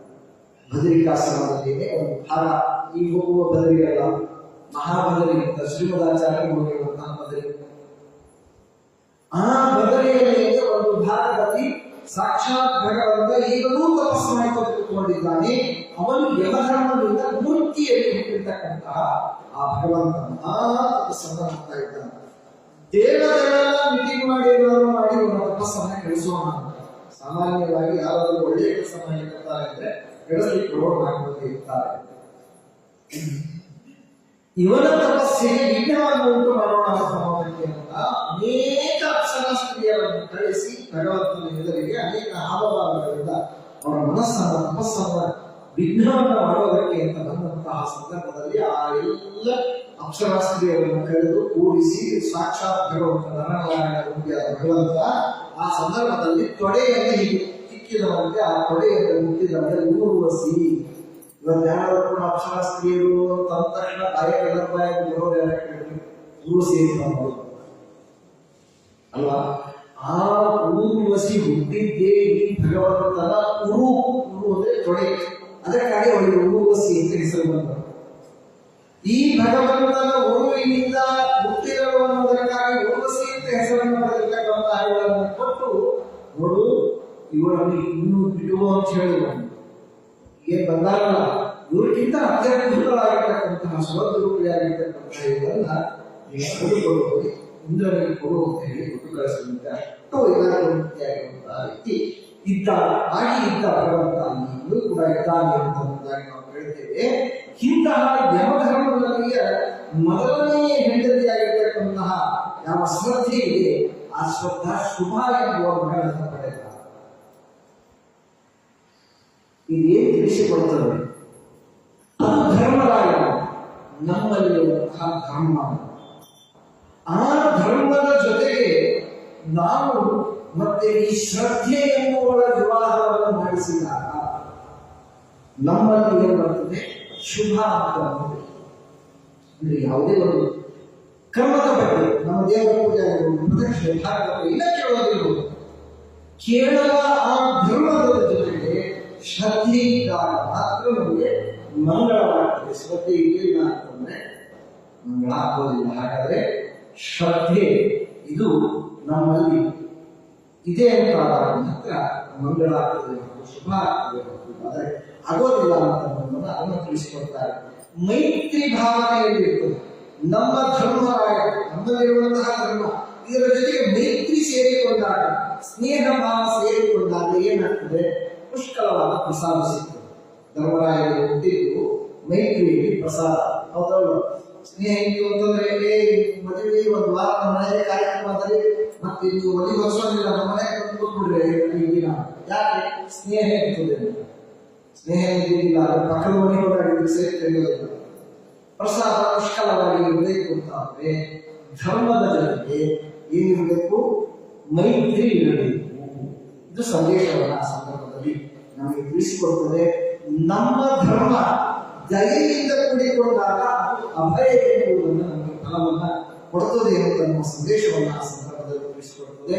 ನಮ್ಮ ಧರ್ಮ ಶಾಂತಯುತವಾದಾಗ, ಶಾಂತಿ ಇತ್ತು ಅಂತಂದ್ರೆ ಏನಿರ್ತದಲ್ಲಿ ಸುಖ ಇರುತ್ತೆ.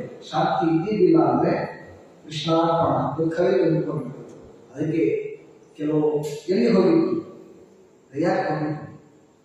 ಏನು ಇರ್ತದೆ? ಬಂದ ತಕ್ಷಣ ಬದಲಿ ಸಮಾರಾಧನೆ, ಕಾಶಿ ಸಮಾರಾಧನೆ ಅಂತ ಇರ್ತಾವ. ಏನ್ ಬಿಟ್ಟು ಬಂದೆ? ಅದೇ ಕೋಪ ಬಿಟ್ಟು ಬಂದೆ. ಇದೇ ವಿಚಿತ್ರ ಅಪರೂಪ ಇದೆ ಅಲ್ಲ. ಎಲ್ಲರೂ ಕೂಡ ಚೌಳಿಕಾಯಿ ಯಾರು ಉಪಯೋಗ ಬರೋದಿಲ್ಲ ಅಂತವ್ರು ಬಿಟ್ಟು ಬರ್ತಿರ್ತಾರೆ. ಎಲ್ಲಿ ಯಾರು ಮಾಡೋದಿಲ್ಲ ಅಥವಾ ಯಾವ ಎಲ್ಲ ಕಡೆಗೂ ಕೂಡ ಸರಳವಾಗಿರ್ತದೆ. ಏನಂದ್ರೆ ಇವಾಗ ಒಳ್ಳೆ ಪ್ರಸಿದ್ಧಿ ಒಂದು ಜಿಲ್ಲೆಗೆ ಸ್ವಲ್ಪ ಅದರ ಬಿಟ್ಟು ಯಾಕಂದ್ರೆ ಎಲ್ಲ ಕಡೆ ಅರ್ಥನೇ ಇರ್ತದೆ. ಬಿಟ್ಟು ಬಂದಿದ್ದೀವಿ ಅಂತ ಹೇಳ್ತಾರೆ. ಕೋಪ ಬಿಟ್ಟು ಓ ಬಹಳ ಸಂತೋಷ. ಮತ್ತೊಬ್ಬರು ದಾಂಪತಿಗಳು ಏನ್ ಬಿಟ್ಟು ಬಂದೆ? ಕೋಪ ಬಿಟ್ಟು ಬಂದೆ. ಓ ಬಹಳ ಸಂತೋಷ. 4 ಮಂದಿ ಆಯ್ತು, 5, 6 ನೀರು ಹೋಯ್ತು ಬಂದು 8ನೇದವ್ರು ಬಂದಾಗ ಏನ್ ಬಿಟ್ಟು ಬಂದೆ? ಈಗಲೇ ಹೇಳಿಲ್ಲ ಕೋಪ ಬಿಟ್ಟು ಬಂದಿದ್ದೀನಿ ಅಂತ. ಅಲ್ಲೇ ಕೋಪ ಅದಕ್ಕೋಸ್ಕರವಾಗಿ ಅದಕ್ಕೆ ಹೇಳ್ತಾರೆ ನಮ್ಮ ಧರ್ಮ ಏನಾಗಿರಬೇಕು ಅಂದ್ರೆ ಶಾಂತಿಯುಕ್ತವಾಗಿರಬೇಕು. ಆಗ ಸುಖ ಇರ್ತದೆ ಅಂತಂದಾಗಿ ತುಷ್ಟಿ ಇದ್ರೆ ಅಲ್ಲಿ ಉದಾಹರಣೆ ಇರ್ತದೆ ಅಂತ. ಪುಷ್ಟಿ ಇದ್ದಾಗ ಆ ಧರ್ಮ ಮತ್ತೆ ಸ್ಮರಣೆಯಿಂದ ಯುಕ್ತವಾಗಿರ್ತಕ್ಕಂಥದ್ದಾಗಿರ್ತದೆ. ಕ್ರಿಯಾ ಯೋಗದಿಂದ ಕೂಡಿರ್ತಕ್ಕಂಥದ್ದಾಗಿದೆ. ಯಾವಾಗ ಉನ್ನತಿ ಬರ್ತದೆ ನಮಗೆ ಅವಾಗ ದಪ್ಪ ಶುರುವಾಗ್ತದೆ. ಮೇಲೆ ಮೇಲೆ ಹೋದಂತೆ ನಮಗೆ ದಪ್ಪ ಬರ್ತದೆ. ಅದಕ್ಕೆ ಇಲ್ಲಿ ಉನ್ನತಿ ಅಂತ ಮಗ ಹುಟ್ಟಿಲ್ಲ ಅಂದ್ರೆ ನಮಗೆ ಆ ಸಂದರ್ಭದಲ್ಲಿ ಮತ್ತೆ ಉನ್ನತಿ ಬಂದಾಗ ದರ್ಪ ಬರುತ್ತೆ. ಅವರು ಹುಷಾರಾಗಿರಬೇಕು ಅಂತ ಎಲ್ಲರ ಸಂದೇಶವನ್ನು ತಿಳಿಸಿಕೊಟ್ಟಿದ್ದಾರೆ. ಹೀಗೆ ಈ ಯಮಧರ್ಮನ ಹೆಂಡತಿಯರ ಹೆಸರುಗಳಲ್ಲಿ ಅವರ ಮಕ್ಕಳಲ್ಲೇನೆ ನಮಗೊಂದು ತಿಳಿಸಿಕೊಟ್ಟದ್ದು. ನಮ್ಮಲ್ಲಿರುವಂತಹ ಯಾವ ಧರ್ಮ ಇದೆ, ಧರ್ಮದ ಜೊತೆಗೆ ಇಷ್ಟೆಲ್ಲ ಅಂಟಿಕೊಂಡಿರಬೇಕು ಗುಣಗಳು. ಆಗ ಮಾತ್ರ ನಮ್ಮಲ್ಲಿ ಎಲ್ಲವೂ ಕೂಡ ಫಲವನ್ನು ಪಡೆಯಲಿಕ್ಕೆ ಆಗ್ತದೆ ಅಂತ ವಿಚಾರಗಳನ್ನೆಲ್ಲರೂ ಕೂಡ ತಿಳಿಸಿಕೊಟ್ಟಿದ್ದಾರೆ. ರುದ್ರದೇವರಿಗೆ ಸತಿದೇವಿಯರನ್ನು ಕೊಟ್ಟು ವಿವಾಹವನ್ನು ಮಾಡಿದ್ರು. ಒಂದು ಸಂದರ್ಭ ದೊಡ್ಡದಾದ ಸಭೆ, ವಿಶ್ವಕರ್ಮಾತ್ಮಕವಾಗಿರುವಂತಹ ಯಾಗವನ್ನ ಇಟ್ಟುಕೊಂಡಿದ್ದಾನೆ. ದಕ್ಷ ಪ್ರಜಾಪತಿ, ಮಾವ, ಬ್ರಹ್ಮದೇವರು ಇದ್ದಾರೆ. ತುಂಬಿದ ಸಭೆ, ರುದ್ರದೇವರು ಕೂತ್ಕೊಂಡಿದ್ದಾರೆ. ಜಪ ಮಾಡ್ತಾ ತಾನು ರಾಜ ಅಂತ ಬಂದಿದ್ದಾನೆ. ಬಂದಾಗ ಎಲ್ಲರೂ ಎದ್ದು ನಿಂತಿದ್ದಾರೆ. ಇವರು ಮಾತ್ರ ಒಬ್ಬ ಬ್ರಹ್ಮ ಮತ್ತು ರುದ್ರದೇವರು ಇಬ್ಬರು ಎಲ್ಲರೂ ಕೂಡ ಎದ್ದು ನಿಂತಿದ್ದಾರೆ. ಹೋದ ಏಳತಾನವನ್ನು ನೋಡಿದ ರುದ್ರದೇವರು ಹೇಳಿಲ್ಲ. ಬಹಳ ಕೋಪ ಬಂತು. ಬೇಕಾದಷ್ಟು ಶಾಪವನ್ನು ಕೊಡ್ತಾನೆ ರುದ್ರದೇವರು. ನೀವು ಸ್ಮಶಾನವನ್ನು ಸೇರಿ ಬೂದಿ ಹಾಕಿಕೊಂಡು ಗುಂಡಮಲಗಳನ್ನು ಹಾಕೊಂಡು ನೀವೆಲ್ಲ ಘಟನೆಲ್ಲ ಪ್ರೇತಗಳು ಹಿಂಸೆಯನ್ನು ಮಾಡೋರು, ಪಾನವನ್ನು ಮಾಡತಕ್ಕಂಥವ್ರು ಇಂಥವರೇ ಎಲ್ಲ ಘಟರಾಗಿ ಜೊತೆಗೆ ರುದ್ರದೇವರಿಗೆ ಬೇಕಾಗಿತ್ತು ಅಂತ ತೆಗೆದುಕೊಂಡ್ರು, ಬೇರೆ ವಿಚಾರ.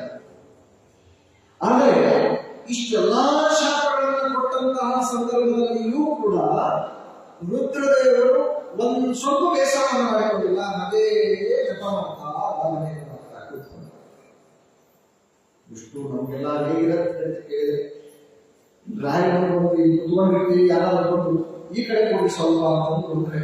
ಏನ್ರಿ ನಾ ಯಾರು ತೆಕ್ಕೊಂಡಿವಿ ಗೊತ್ತಂದ್ರೆ ಇಲ್ಲ, ನಮ್ಮ ಮುತ್ತಾತನೇ ಈ ಜಾಗ ಕೊಟ್ಟಿದ್ದು, ನಮ್ಮನ್ನ ನೆನಪಿಸ್ತೀವಿ. ನಾನು ಅಲ್ಲಿಂದ ಶುರು ಹೇಳಿಬಿಡ್ತೇನೆ, ಇನ್ನೊಂದ್ಸತಿ ಈ ಜಾಗದಲ್ಲಿ ಯಾರು ಬರದೇ ಬಾಗಿಲು ಹಾಕಿಸ್ಬಿಡ್ತೇನೆ ನಾನು ಶುರು ಮಾಡ್ತಾನೆ.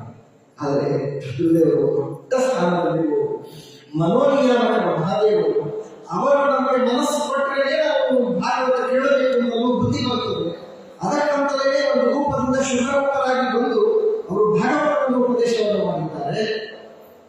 ಈ ಕಡೆ ಮನೋನಿಯಾಮಕರಾಗಿ ಎಲ್ಲ ಅನುಗ್ರಹವನ್ನು ಮಾಡಿದಂತಹ ಮಹಾನುಭಾವರು ಅಂತಹ ರುದ್ರದೇವರು ಇಷ್ಟೆಲ್ಲ ಮಾಡಿದರೆ ಸುಮ್ಮನೆ ಕುಳಿತುಕೊಂಡು ಅದನ್ನೇ ನಮಗೆ ರುದ್ರದೇವರು ಕೊಡುವ ಸಂದೇಶ.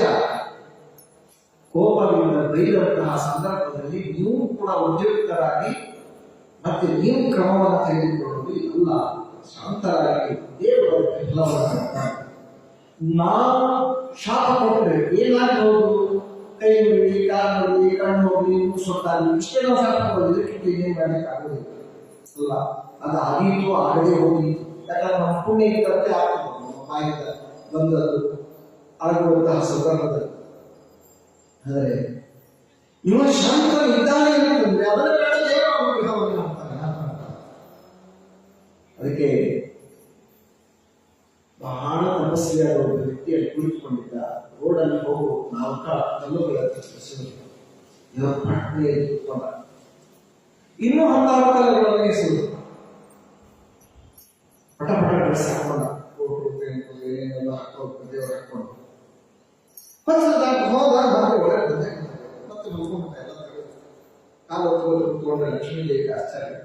ಏನಿದು ವಿದ್ಯಾರ್ಥಿಗಳಿಗೆ ಹೋಗಿ ಎಲ್ಲ ಡ್ರೆಸ್ ಹಾಕೊಂಡು ಮತ್ತೆಲ್ಲ ಮಲ್ಕೊಂಡ್ಬಿಟ್ರೆ ಏನಿಲ್ಲ. ನಮ್ಮ ಭಕ್ತ ಅವನನ್ನೇ ತಪಸ್ ಮಾಡ್ತಾ ಕುತ್ಕೊಂಡಿದ್ದವನು ಅವ್ರಿಗೆ ನಾನು ಯಾಕ ಕಲ್ಲು ಹಿಡಿದು ಅದನ್ನ ತಡೆಯೋಣ ಅಂತ ಹೋದೆ. ಮತ್ತು ಭಕ್ತ ಅಂತೀವಿ, ಕಲ್ಲು ಹೋಗ್ತೀವಿ, ಹೋಗಿ ತಡೆಯೋಣ ನಮಗೆ ಕೂಡ ಬರಬೇಕು ಬೇಡ. ಏನಿಲ್ಲ, ಹಚ್ಚಲು ದಾಟಿದ್ನಲ್ಲ, ದಾಟಿದ ತಕ್ಷಣ ಕಲ್ಲು ರಕ್ಷಣೆಗೆ ನನಗೆ ಕಲ್ಲು ಹಿಡಿದ ಒಂದೇ ಕೆಲಸ ಮಾಡ್ಕೊಂಡು ದೇವರನ್ನ ಆಗಿದೆ. ನಮ್ಮ ರಕ್ಷಣೆಗೆ ದೇವರಿದ್ದಾನೆ ಅಂತ ದೇವರನ್ನೇ ಭಾರ ಹಾಕಿದ್ರೆ ದೇವರು ನಮ್ಮನ್ನ ರಕ್ಷಣೀಯ ವಿಶ್ವಾಸ ಬುದ್ಧಿಸ್ಮೃತಿ ಅಂತ ಹೇಳಿದಂತೆ ನಾವು ಭಗವಂತನ ಚಿಂತನವನ್ನು ಮಾಡಿದಾಗ ದೇವರು ನಮ್ಮನ್ನ ರಕ್ಷಣೆ ಅದೇ ಮಾಡ್ತಾನೆ. ಅದಕ್ಕೆ ಈ ಸಂದರ್ಭದಲ್ಲಿ ಹೀಗೆ ರುದ್ರದೇವರಿಗೆ ದೃಢವಾದ ನಂಬಿಕೆ, ವಿಶ್ವಾಸ, ದೇವರಿದ್ದಾನೆ ಫಲವನ್ನು ದೇವರು. ಅದಕ್ಕೆ ಹೇಳಿದ ನಾಳೆ ನಾವೇನಾದರೂ ಮಾತುಗಳನ್ನು ಆಡಿದರೆ ಅವನ ಕಣ್ಣಿನ ಹೋಗೋದಿಲ್ಲ, ಕಣ್ಣಿಗೆ ಹೋಗಿ ಕಾಲಗಳಿಗೆ ಏನು ಹೋಗೋದಿಲ್ಲ, ಏನಾಗೋದಿಲ್ಲ. ಪುಣ್ಯಕ್ಕೆ ಮಾತ್ರ ನಿಶ್ಚಿತ ಆಗ್ತದೆ, ಅಂದರೂ ಸುಳ್ಳು ಆಗೋದಿಲ್ಲ.